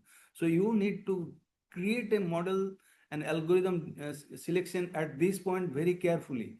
So for example, if you see today, if you want to deal with medical health related AI, so if and you go to ChatGPT version 3, maybe you will not get that kind of result when what is specifically medical data sensitive AI that is developed by, let's say, Google or anybody else. So that's where this kind of this step is very important. Which model, which algorithm need to be taken into consideration. Once that is done, then your model need to be trained. So generally what we do, typically 80-20, we take 80% of the data that we collected, we use that to train the system, and then the 20% of the data that is remaining, we use that for testing the system. So once the training and testing are done and we are reaching to a threshold level which is acceptable, then we roll it out for further evaluation. So in this evaluation stage, maybe we'll take some unknown data or unknown use cases and see how it is behaving, and then fine tune the model again. And this is a continuous process. It's not that once time done and everything is over. It will keep on continuous. As you get new data, new use cases, you will refine and retune the model and get the system much robust. And then maybe you first roll out within a limited set of people, that is number 7, for a model deployment. So that stage is primarily to test the water, how good is your model, how it is effective for your purpose with which you have started the journey. And definitely in this whole scheme of things, don't forget to take the ethical consideration. The bias and ethical consideration need to be taken care of very much. Otherwise, you may be in a problem zone, because if you are not using the right thing, ethical thing, then it will be a problem. So this is a typical how AI will work for our purpose. So with this, I conclude the AI introduction part. Now let me touch upon with the business analytics part. So far, if you see, as Chief Guest said about the descriptive analytics and diagnostic analytics, prescriptive analytics. Yes, so business analytics involves everything and anything that is there for analytics. So typically it start with your behavior. It start with the behavior of your data. So in this, what we do, we have two part of it. One is the descriptive modeling, where we just analyze the data, and based on the fact-based report, let's say your sale is going down. So you are just trying to analyze what is causing that sale is going down. So that's where your descriptive modeling is happening. Then current state of assessment. So you may find that, okay, because of the if financial year end, people are not investing in this, maybe that's why the sale is less. But what happened, how you can see that next year what kind of prediction of your sale will happen, so that you can create your own budget accordingly. So that's where this predictive modeling and predictive analytics come into big way. So the business analytic per se, you will have both the component as part of your journey. One is definitely the descriptive modeling part, another is the predictive modeling part. Now the predictive analytics, what we do generally, we do use a lot of statistical modeling, simulation, and in case of diagnostic analysis, we use definitely some kind of other root cause analysis mechanism or some anomalous patterns, what I will discuss in my coming slide, how we can do that. And in case of prescriptive is basically what you should do to avoid those kind of situations, those kind of frauds. So this is where the prescriptive. So these are the typical, generally the thing that we do in case of predictive analytics side. In case of reactive descriptive modeling, it's a simple, like you can use your Excel, Power BI, Tableau. You have so many other visualization tools which you can use, and it can create you the current state of the assessment. So if you see, typically business analytics works in this way. This is a simple example. Let's say how your cargo route optimization is done by UPS. UPS, you know, the global player in this courier and other goods transport. So how they do it. So it's very interesting ones. So their observation, their end game is to have a visualization dashboard on everybody's smartphone. And that how they are creating, this is a simple example for you. So they first take into account the information that they get from their e-commerce and financial platform. What are that? So it is a Magneto, Stripe, all these other Shopify, whatever their model they are using, whatever platform they are using, or Salesforce, whatever they are using. So they take the data, this GIF pattern is showing you. So first they are collecting the data. Then they are collecting data from other sources like the CRM, then marketing platform, Facebooks for social engagement. They are getting the social information from other platforms. All this data is going here, if you see, and they have some or their own relational database, the structured data, like it can be your Oracle, it can be Microsoft SQL server or MySQL, whatever.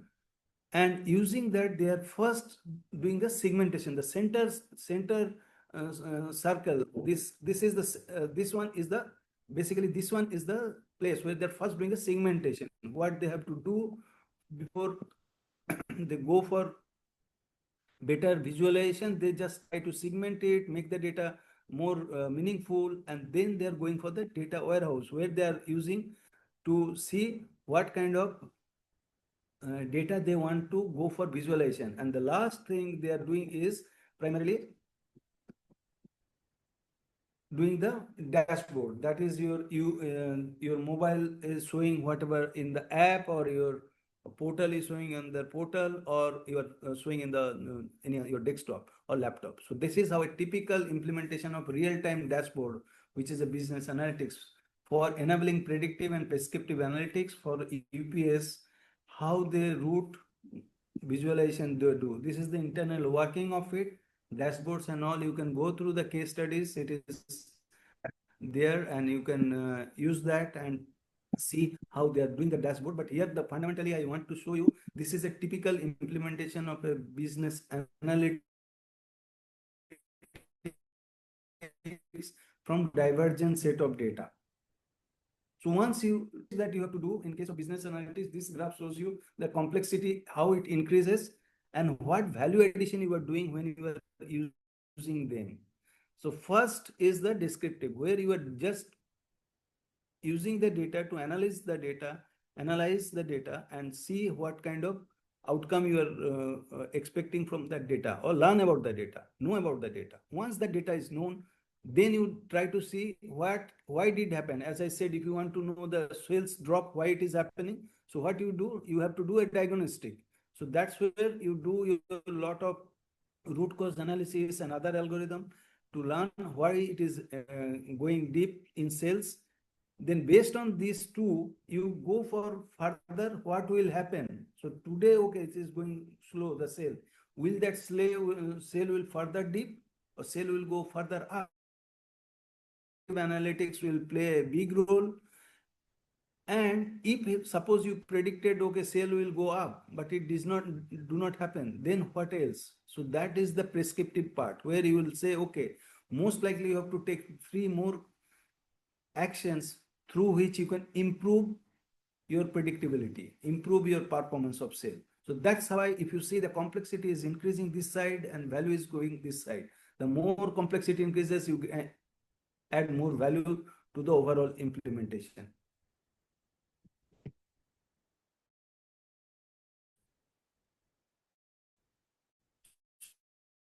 So generally the role says you have a lot of areas where business analytics is in use. Management perspective, MBA perspective, demand forecasting. That's a very handy to use AI for business analytics. There are a lot of models available. There are a lot of ways people are using it. They call it content teams and alternately AI is extensively used. Hear me? Can you hear me? Hello? Sir, you're audible. Can you hear me? Audible, sir. Audible, sir. Audible? Okay. Okay. In Yeah, between, but I think I lost you. yeah. No, sir. Okay. For a small second, we lost, sir, but you're back. Okay. Okay. Okay. Just wanted to double check. Okay. So then supply chain optimization, like your Zomato, Swiggy, or Ola, all these that you use day to day, that also uses extensively this analytics and AI combination for real-time tracking, vendor selection, route planning for logistics, other third-party logistics and all 3PL we call it. So they are extensively in use. In workforce scheduling also, like if you want to maintain your workforce in your warehouse or any other area, so you can use lot of time AI for and business analytics together. Then customers chatbots, ticket tagging, and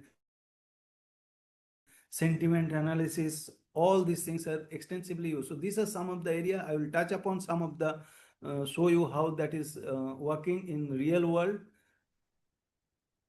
So typically when you are trying to implement any workflow analytics, so as I said, this generally are the 4 pillars for you. Your data sources, you need to be very much aware about it, what all. So if you are looking for a, let's say some trend analysis, so you have to go through according to the same trend analysis related data. In that case, you cannot go for some other thing. So this slide shows you what kind of things you may face when you are trying to build a workflow for yourself. So there can be not only the data that currently have, but some companies may have legacy data. They are using old MS Excel, the old, sometimes they don't have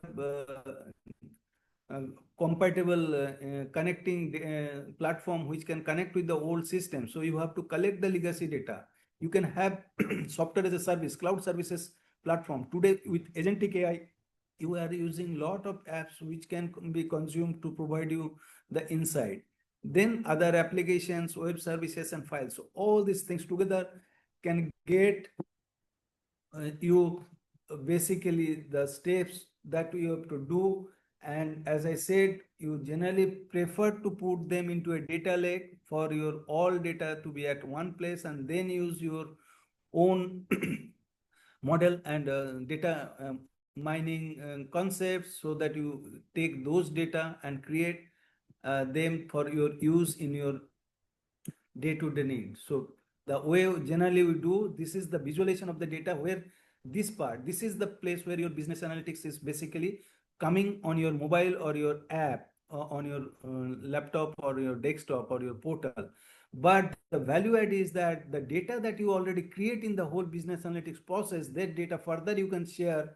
For example, if you are creating a route optimization, you can consume the data from the meteorology department for the weather forecast. For that, they have done that due diligence and will share with you the data. So that data sharing is also become important once you have done with the synthesis of the data.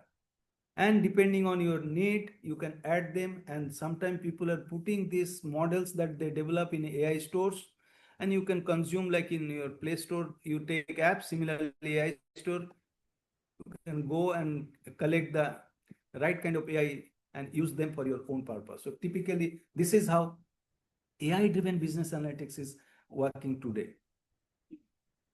Now, the applications wise, it's a short period where I cannot go with all the things, but I will try to see as many as I can cover.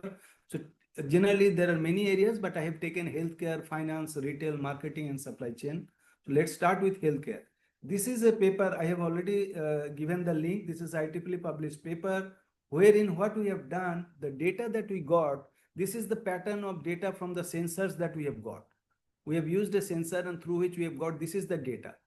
The idea here was to identify the outliers, because for the diabetic patients, these vials were supposed to be delivered to the patient, and that need to be within certain temperature. And I was talking about when we developed it, that time this is what the situation for the insulin injections, and it need to be implemented. Now the problem is the people who are in the far-flung area, it was very difficult for them for the medical people to send that insulin drug on time if they don't have the idea where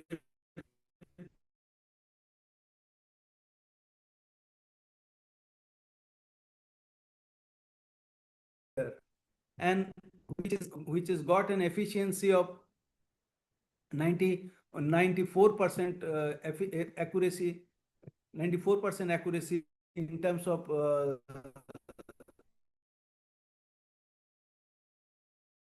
prediction here. And then we tried to segment it, identify the outliers upfront, and the people who are delivering the insulin, they can plan to deliver looking into who is at the furthest, so that what time they have to, how much time it will require for them to reach there. So this is a simple implementation in the healthcare where analytics plays a very big role to do some kind of decisions on the insulin delivery. The next one is an interesting one where financial data anomaly detection was very important, because the problem was that the data that in a case of financial hacking, people come with different pretexts. Sometimes say that, okay, your KYC have to be done and please give me your information. Somebody may hack your email. There are different ways people try to hack for financial scams. So what we have done here, we have implemented a system where we try to understand anomaly in the financial transactions, and then predict what can be the cause and then take appropriate actions. So here, if you see, there are different way we can do that. So we use generally machine learning and deep learning, but some cases, if it involves some kind of social media like Facebook or Twitter or any other thing, so there what we can do, we can use NLP, the natural language processing capability, and then computer vision in case of it involves some machine intelligence where you need to see the people who are coming to the place and all. So depending on this, we can do an anomaly detection mechanism through which the analytics that we get, we can understand who is playing the trick. And the implementation is very simple. If you see, these are some of the common cause of attack in a typical financial system happens. So what we have done, we have captured those typical patterns like R2L, U2R, and probing, and other denial of service, DOS, remote logging, in case of Linux, this root access, and all those. So these unwanted patterns, we train the system. So this is the machine learning based system that we developed, where we capture these patterns and their features and train it. This is the eavesdropping model, what we call. That means whatever anomaly in the network we are finding, we are trying to develop a model which can capture them. So there is a malicious pattern, there is a normal pattern. Once we train that system,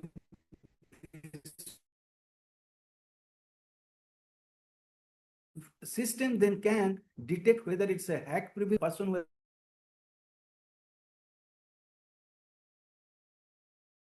somebody's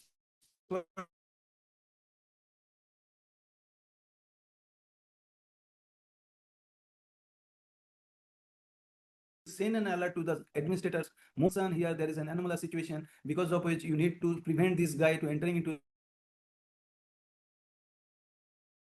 the system so that no financial fraud happens. This the of the paper I have shown it here. So this kind of system, again, it shows you analytics.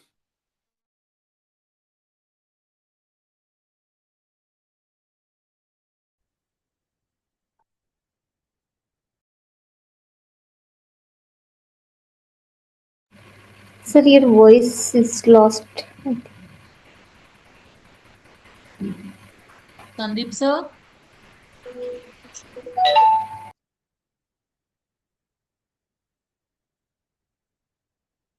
We lost your voice, sir. Because there is some technical glitch from his side. It may be some technical glitch, ma'am. We'll be waiting for a while.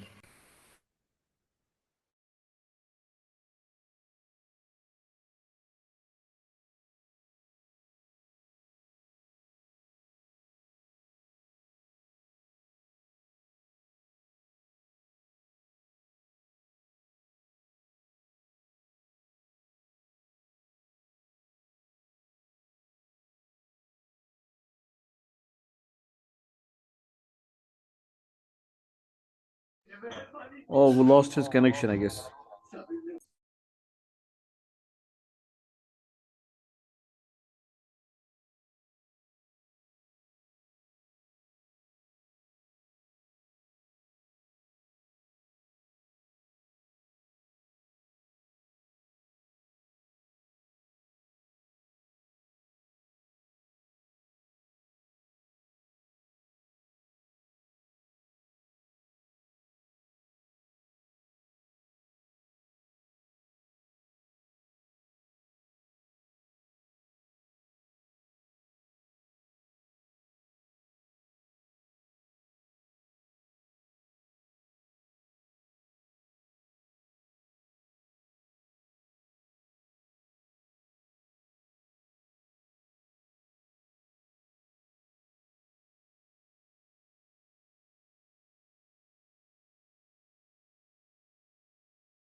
Can you hear me?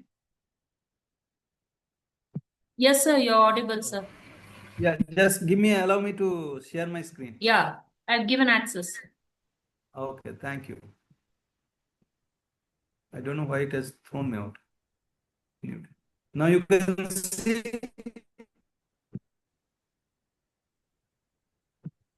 Screen is visible, na? Yes, sir, visible. I made you the co-host, sir. You can cut.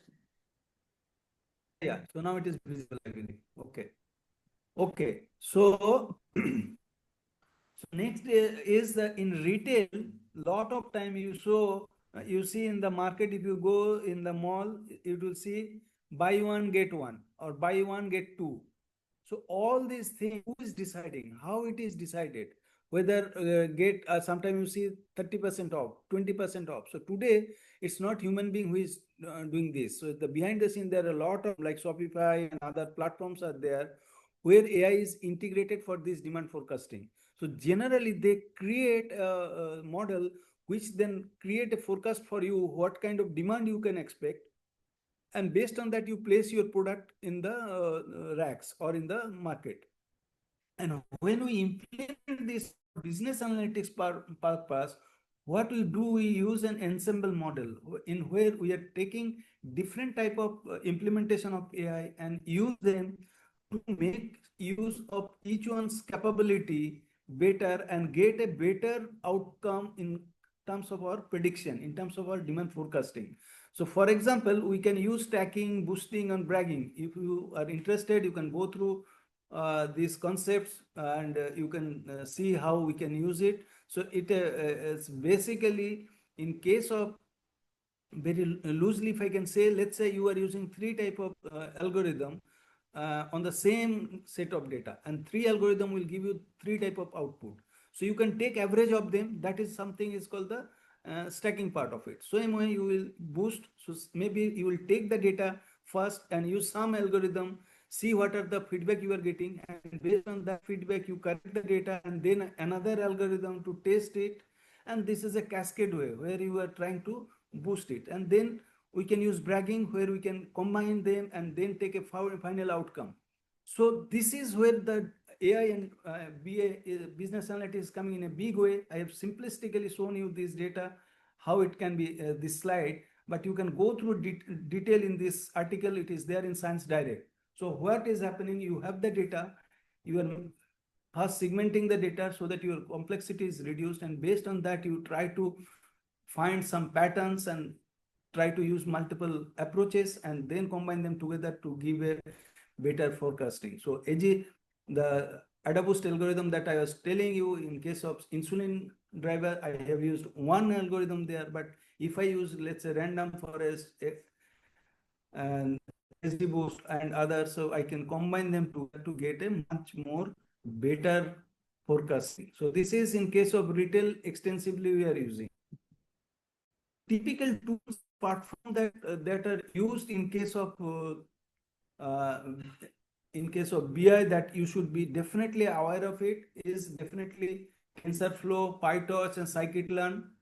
These are something you don't have to do so much. You have to just go to Google Colab, try it out using Gemini, create some, because for managers, this is very important that you create a use case, go to Gemini, ask you to create some code for you and run them and see how it works.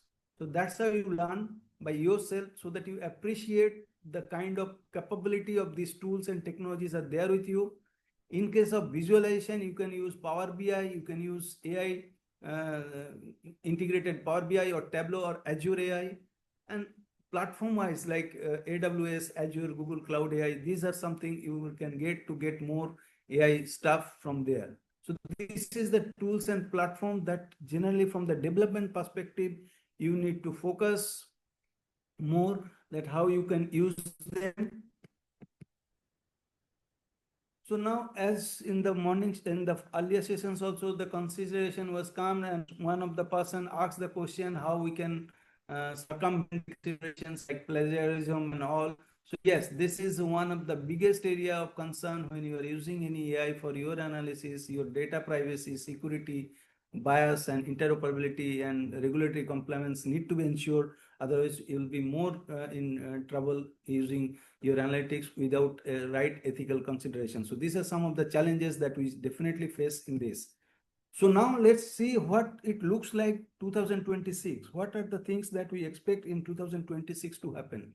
So first and foremost is definitely generative AI. That will be in a big way you will be using for analytics. Then AI automations, RPA, and the next level of RPA will be more, it's an embedded system, devices, analytics apps. All these things together will give you much better insight about what is happening around your home, your office, and things like that. Then AI-driven decision engine, intelligence engines, and human AI collaborations like chatbots with e-commerce having integrated voice over text and chatbots. So that gives you a feel like as if an individual is interacting with you for your need when you are going for, let's say, Amazon or Flipkart for your e-commerce purchases. So most important, as an MBA teacher or MBA student, today you have to include it in your daily habit, how you can create an agentic AI agents, how you can create agents. Multi-agents is a need of the hour, need of the day for any of us to implement a better use case workflow. And so this is one of the important area where you have to focus. And this is where you will see how easily you can involve in your workflow these agents, which are already there in AI stores, different platform, and you can get efficiency gains, scalable innovations, and resilient decisions. Definitely you can get through these multi-agent collaborations and adaptive learning capabilities. So this is the number one I will rate for your own. So the kind of tool that I am personally using for my workflows is an N8N. And this is having a site where you can go, you can play with some of their own sample use cases, and it will give you how you can create your own agent, and you can use it using a drag and drop way. And you can like as simple as your Google Drive data, you can capture them and train using that. It's very handy and there are tools also.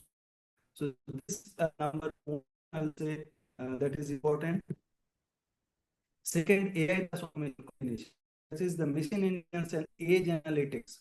So business analytics in case of IoT device connected with your analytics platform is called the edge analytics. That's another way where you are using business analytics and sensor capability and AI. These three things together to come out with better utilization of machines. This is a simple example I have given here, how you can deploy a solution wherein you can have a analytics workbench on your mobile or your laptop, and where it shows what kind of utilization you are doing, and AI is segregating the workload among the machines, and this data it is capturing through the sensors. So these are the sensors which is giving the data, and based on that your analytics and algorithm and the AI is playing the trick and making these utilizations evenly poised for the machines. So this is another area.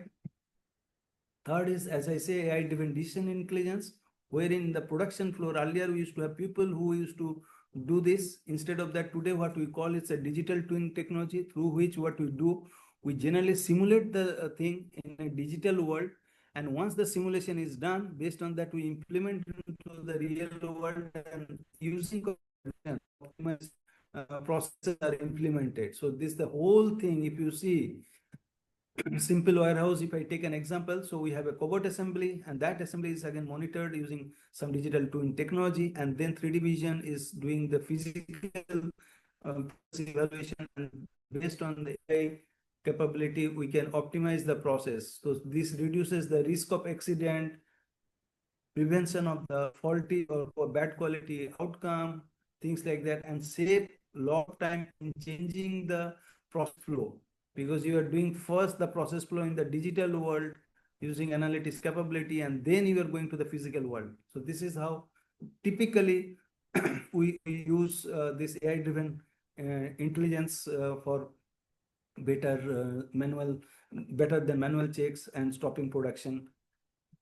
The last one I can say, the human AI collaboration, which is basically coming in a big way. You must have seen nowadays all the banking operations and any other platform, all the apps are coming out with, if you go even to IRTC website, it will also telling you, okay, there is an AI agent which can help you. So there are a lot of areas. It's not only the chat based as agents, but there are a lot of time you can see here now the people are talking to you, like a situation where voice over text, they're taking the message from you and then converting it into a conversation, audio conversation. So this is going to be when you are going for a Amazon for your order or Flipkart, you will find a lot of times these kind of agents are helping you now in 2026.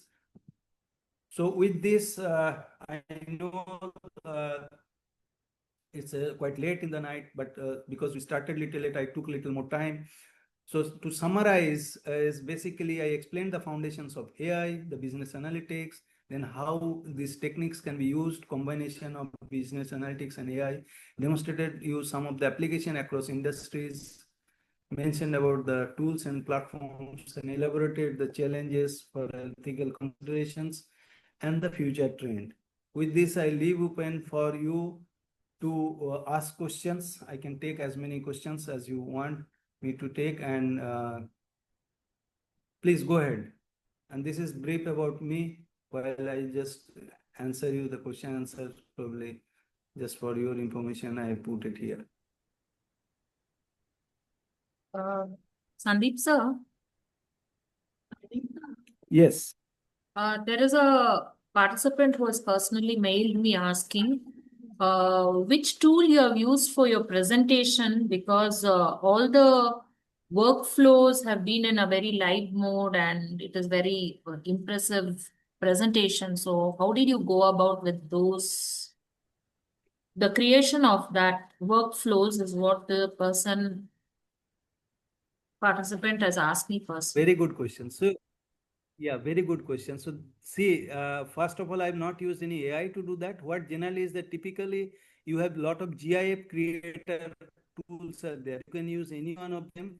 There you can put the content, what you want in your workflow, and then they create those GIF creator can create. There are lot of,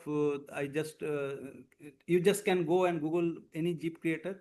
Off the top of my head, I just don't remember that because I use many type of GIF creator depending on which gives me easy to quick to create the GIF creators.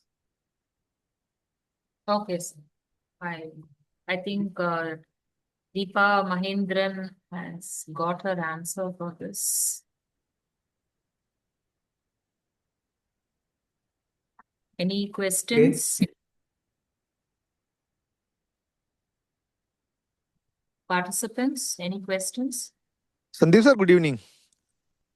Good evening. Sir, I'm Dr. Ajit from Nagpur. I was just because it was first of all a very interesting, the session. I just hope that could have been more, kind of more interactive. But nevertheless, my question was, we keep on just putting this AI into the classroom. But more or less, whenever we go for any AI tool, whether it is a web or maybe a application based, it is maximum time it is paid. So can you recommend any tool which we can use it in a classroom, which is obviously the the free one or maybe the appropriate one which we can bring into the classroom, sir? Very good question. So there are two aspects of it. One is as an educator, if you go to, let's say, for example, Tableau, AI version of Tableau, because it is a business analytics and AI combination. That is the theme of my talk. That's why I'm giving you Tableau with AI combination or Power BI. They have a clear, if you have given your organization, like if you are an educator, if you give your that I am educator here, they give you 1 year free license for professors or educators basically. Similarly, Harvard also give you that. Harvard gives you LLM like ChatGPT and all access if you are an educator. So there are all people. Even the agentic AI that I showed you, NI10, that gives you also certain limited period of time free access. So only thing is that yes, forever nobody will give you, but for reasonable time to show a prototype, to create a demo concept, you get most of them some free time, like 1 month, 15 days, 30 days, depending on the kind of tool that you are using. But for Tableau visualization, as an educator, you get some free time, like 1 year or so. Okay, thank you, sir. Thank you very much. We'll definitely try and explore, sir. Yes, yes.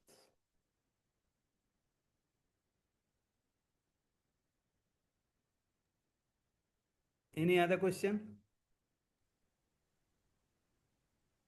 Hello, sir. No, sir. Okay. Hello, sir. Thank you all. And yes. And this is Sri Lakshmi Kittur.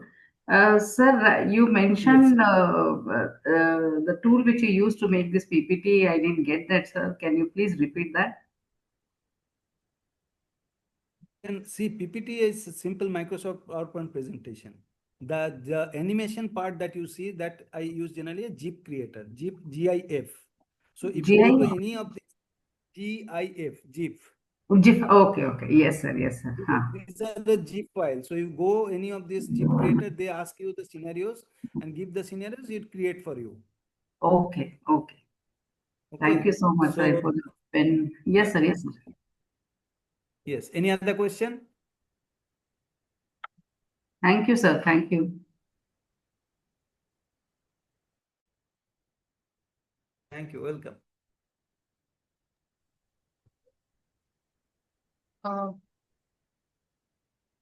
Sunita? Yes, ma'am. Yeah. Before we have the closing session on vote of thanks, participants, can you please put on your videos?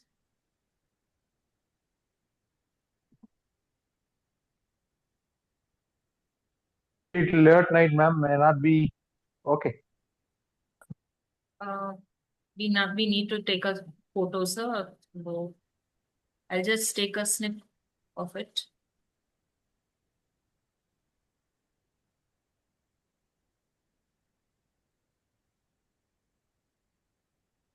Yes. Yes, Sunita ma'am. Yes, ma'am. Thank you, Dr. Sandeep sir, for an exceptionally enriching session on AI for business analytics. Your real world examples, industry insights, and profound experience made the session highly informative and relevant. We deeply appreciate the time you took to guide our participants. I also thank all the attendees for their participation. Thank you, sir, for your valuable contribution to our ATAL. Thank you, sir. Thank you. Ma'am. Sana ma'am. Thank you. Thank you. Thank you very much, Sandeep sir. I will call you later tomorrow. Very happy that you were able to make the presentation for us. Thank you very much.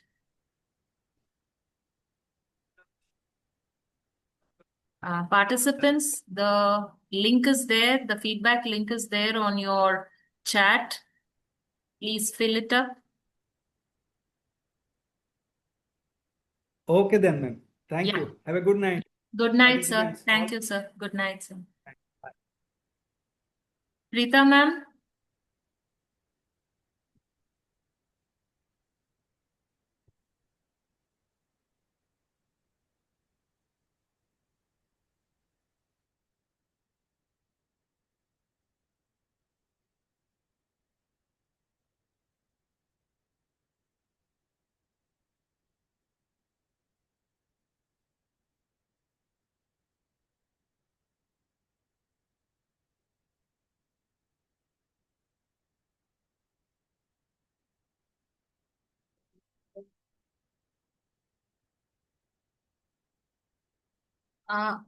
Participants, are you able to fill up the form?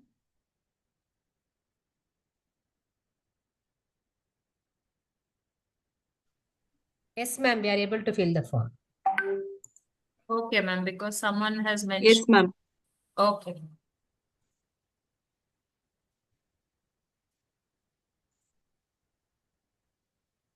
Someone has messaged that it is not editable. No, ma'am, it's very much editable. Okay, done. Yeah, and we have submitted also. Thank you. Thank you, ma'am. And thank We you are submitted all. also, ma'am. Thank you.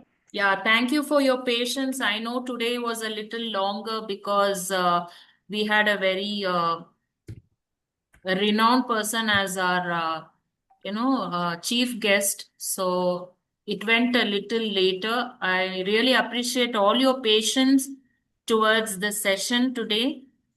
So hope it was wonderful learning for you all. I will leave you at this, and we will meet again tomorrow at 6 p.m. Morning, it will be a domestic session. And the second session, again, we will have one more international speaker. He is actually from Peru. So I hope he gets the connection. We would be able to interact with him. Ma'am, please, can you send the link again, please? I missed it. Yeah, I will do it. Yeah. I will just share it. Give me a minute, ma'am. Yeah. I'll share it.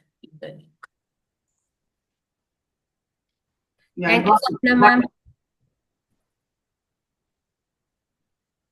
Sahana, madam, thank you. See you tomorrow. Thank you. Thank you, Ma'am, ma'am. can't we start this session much earlier?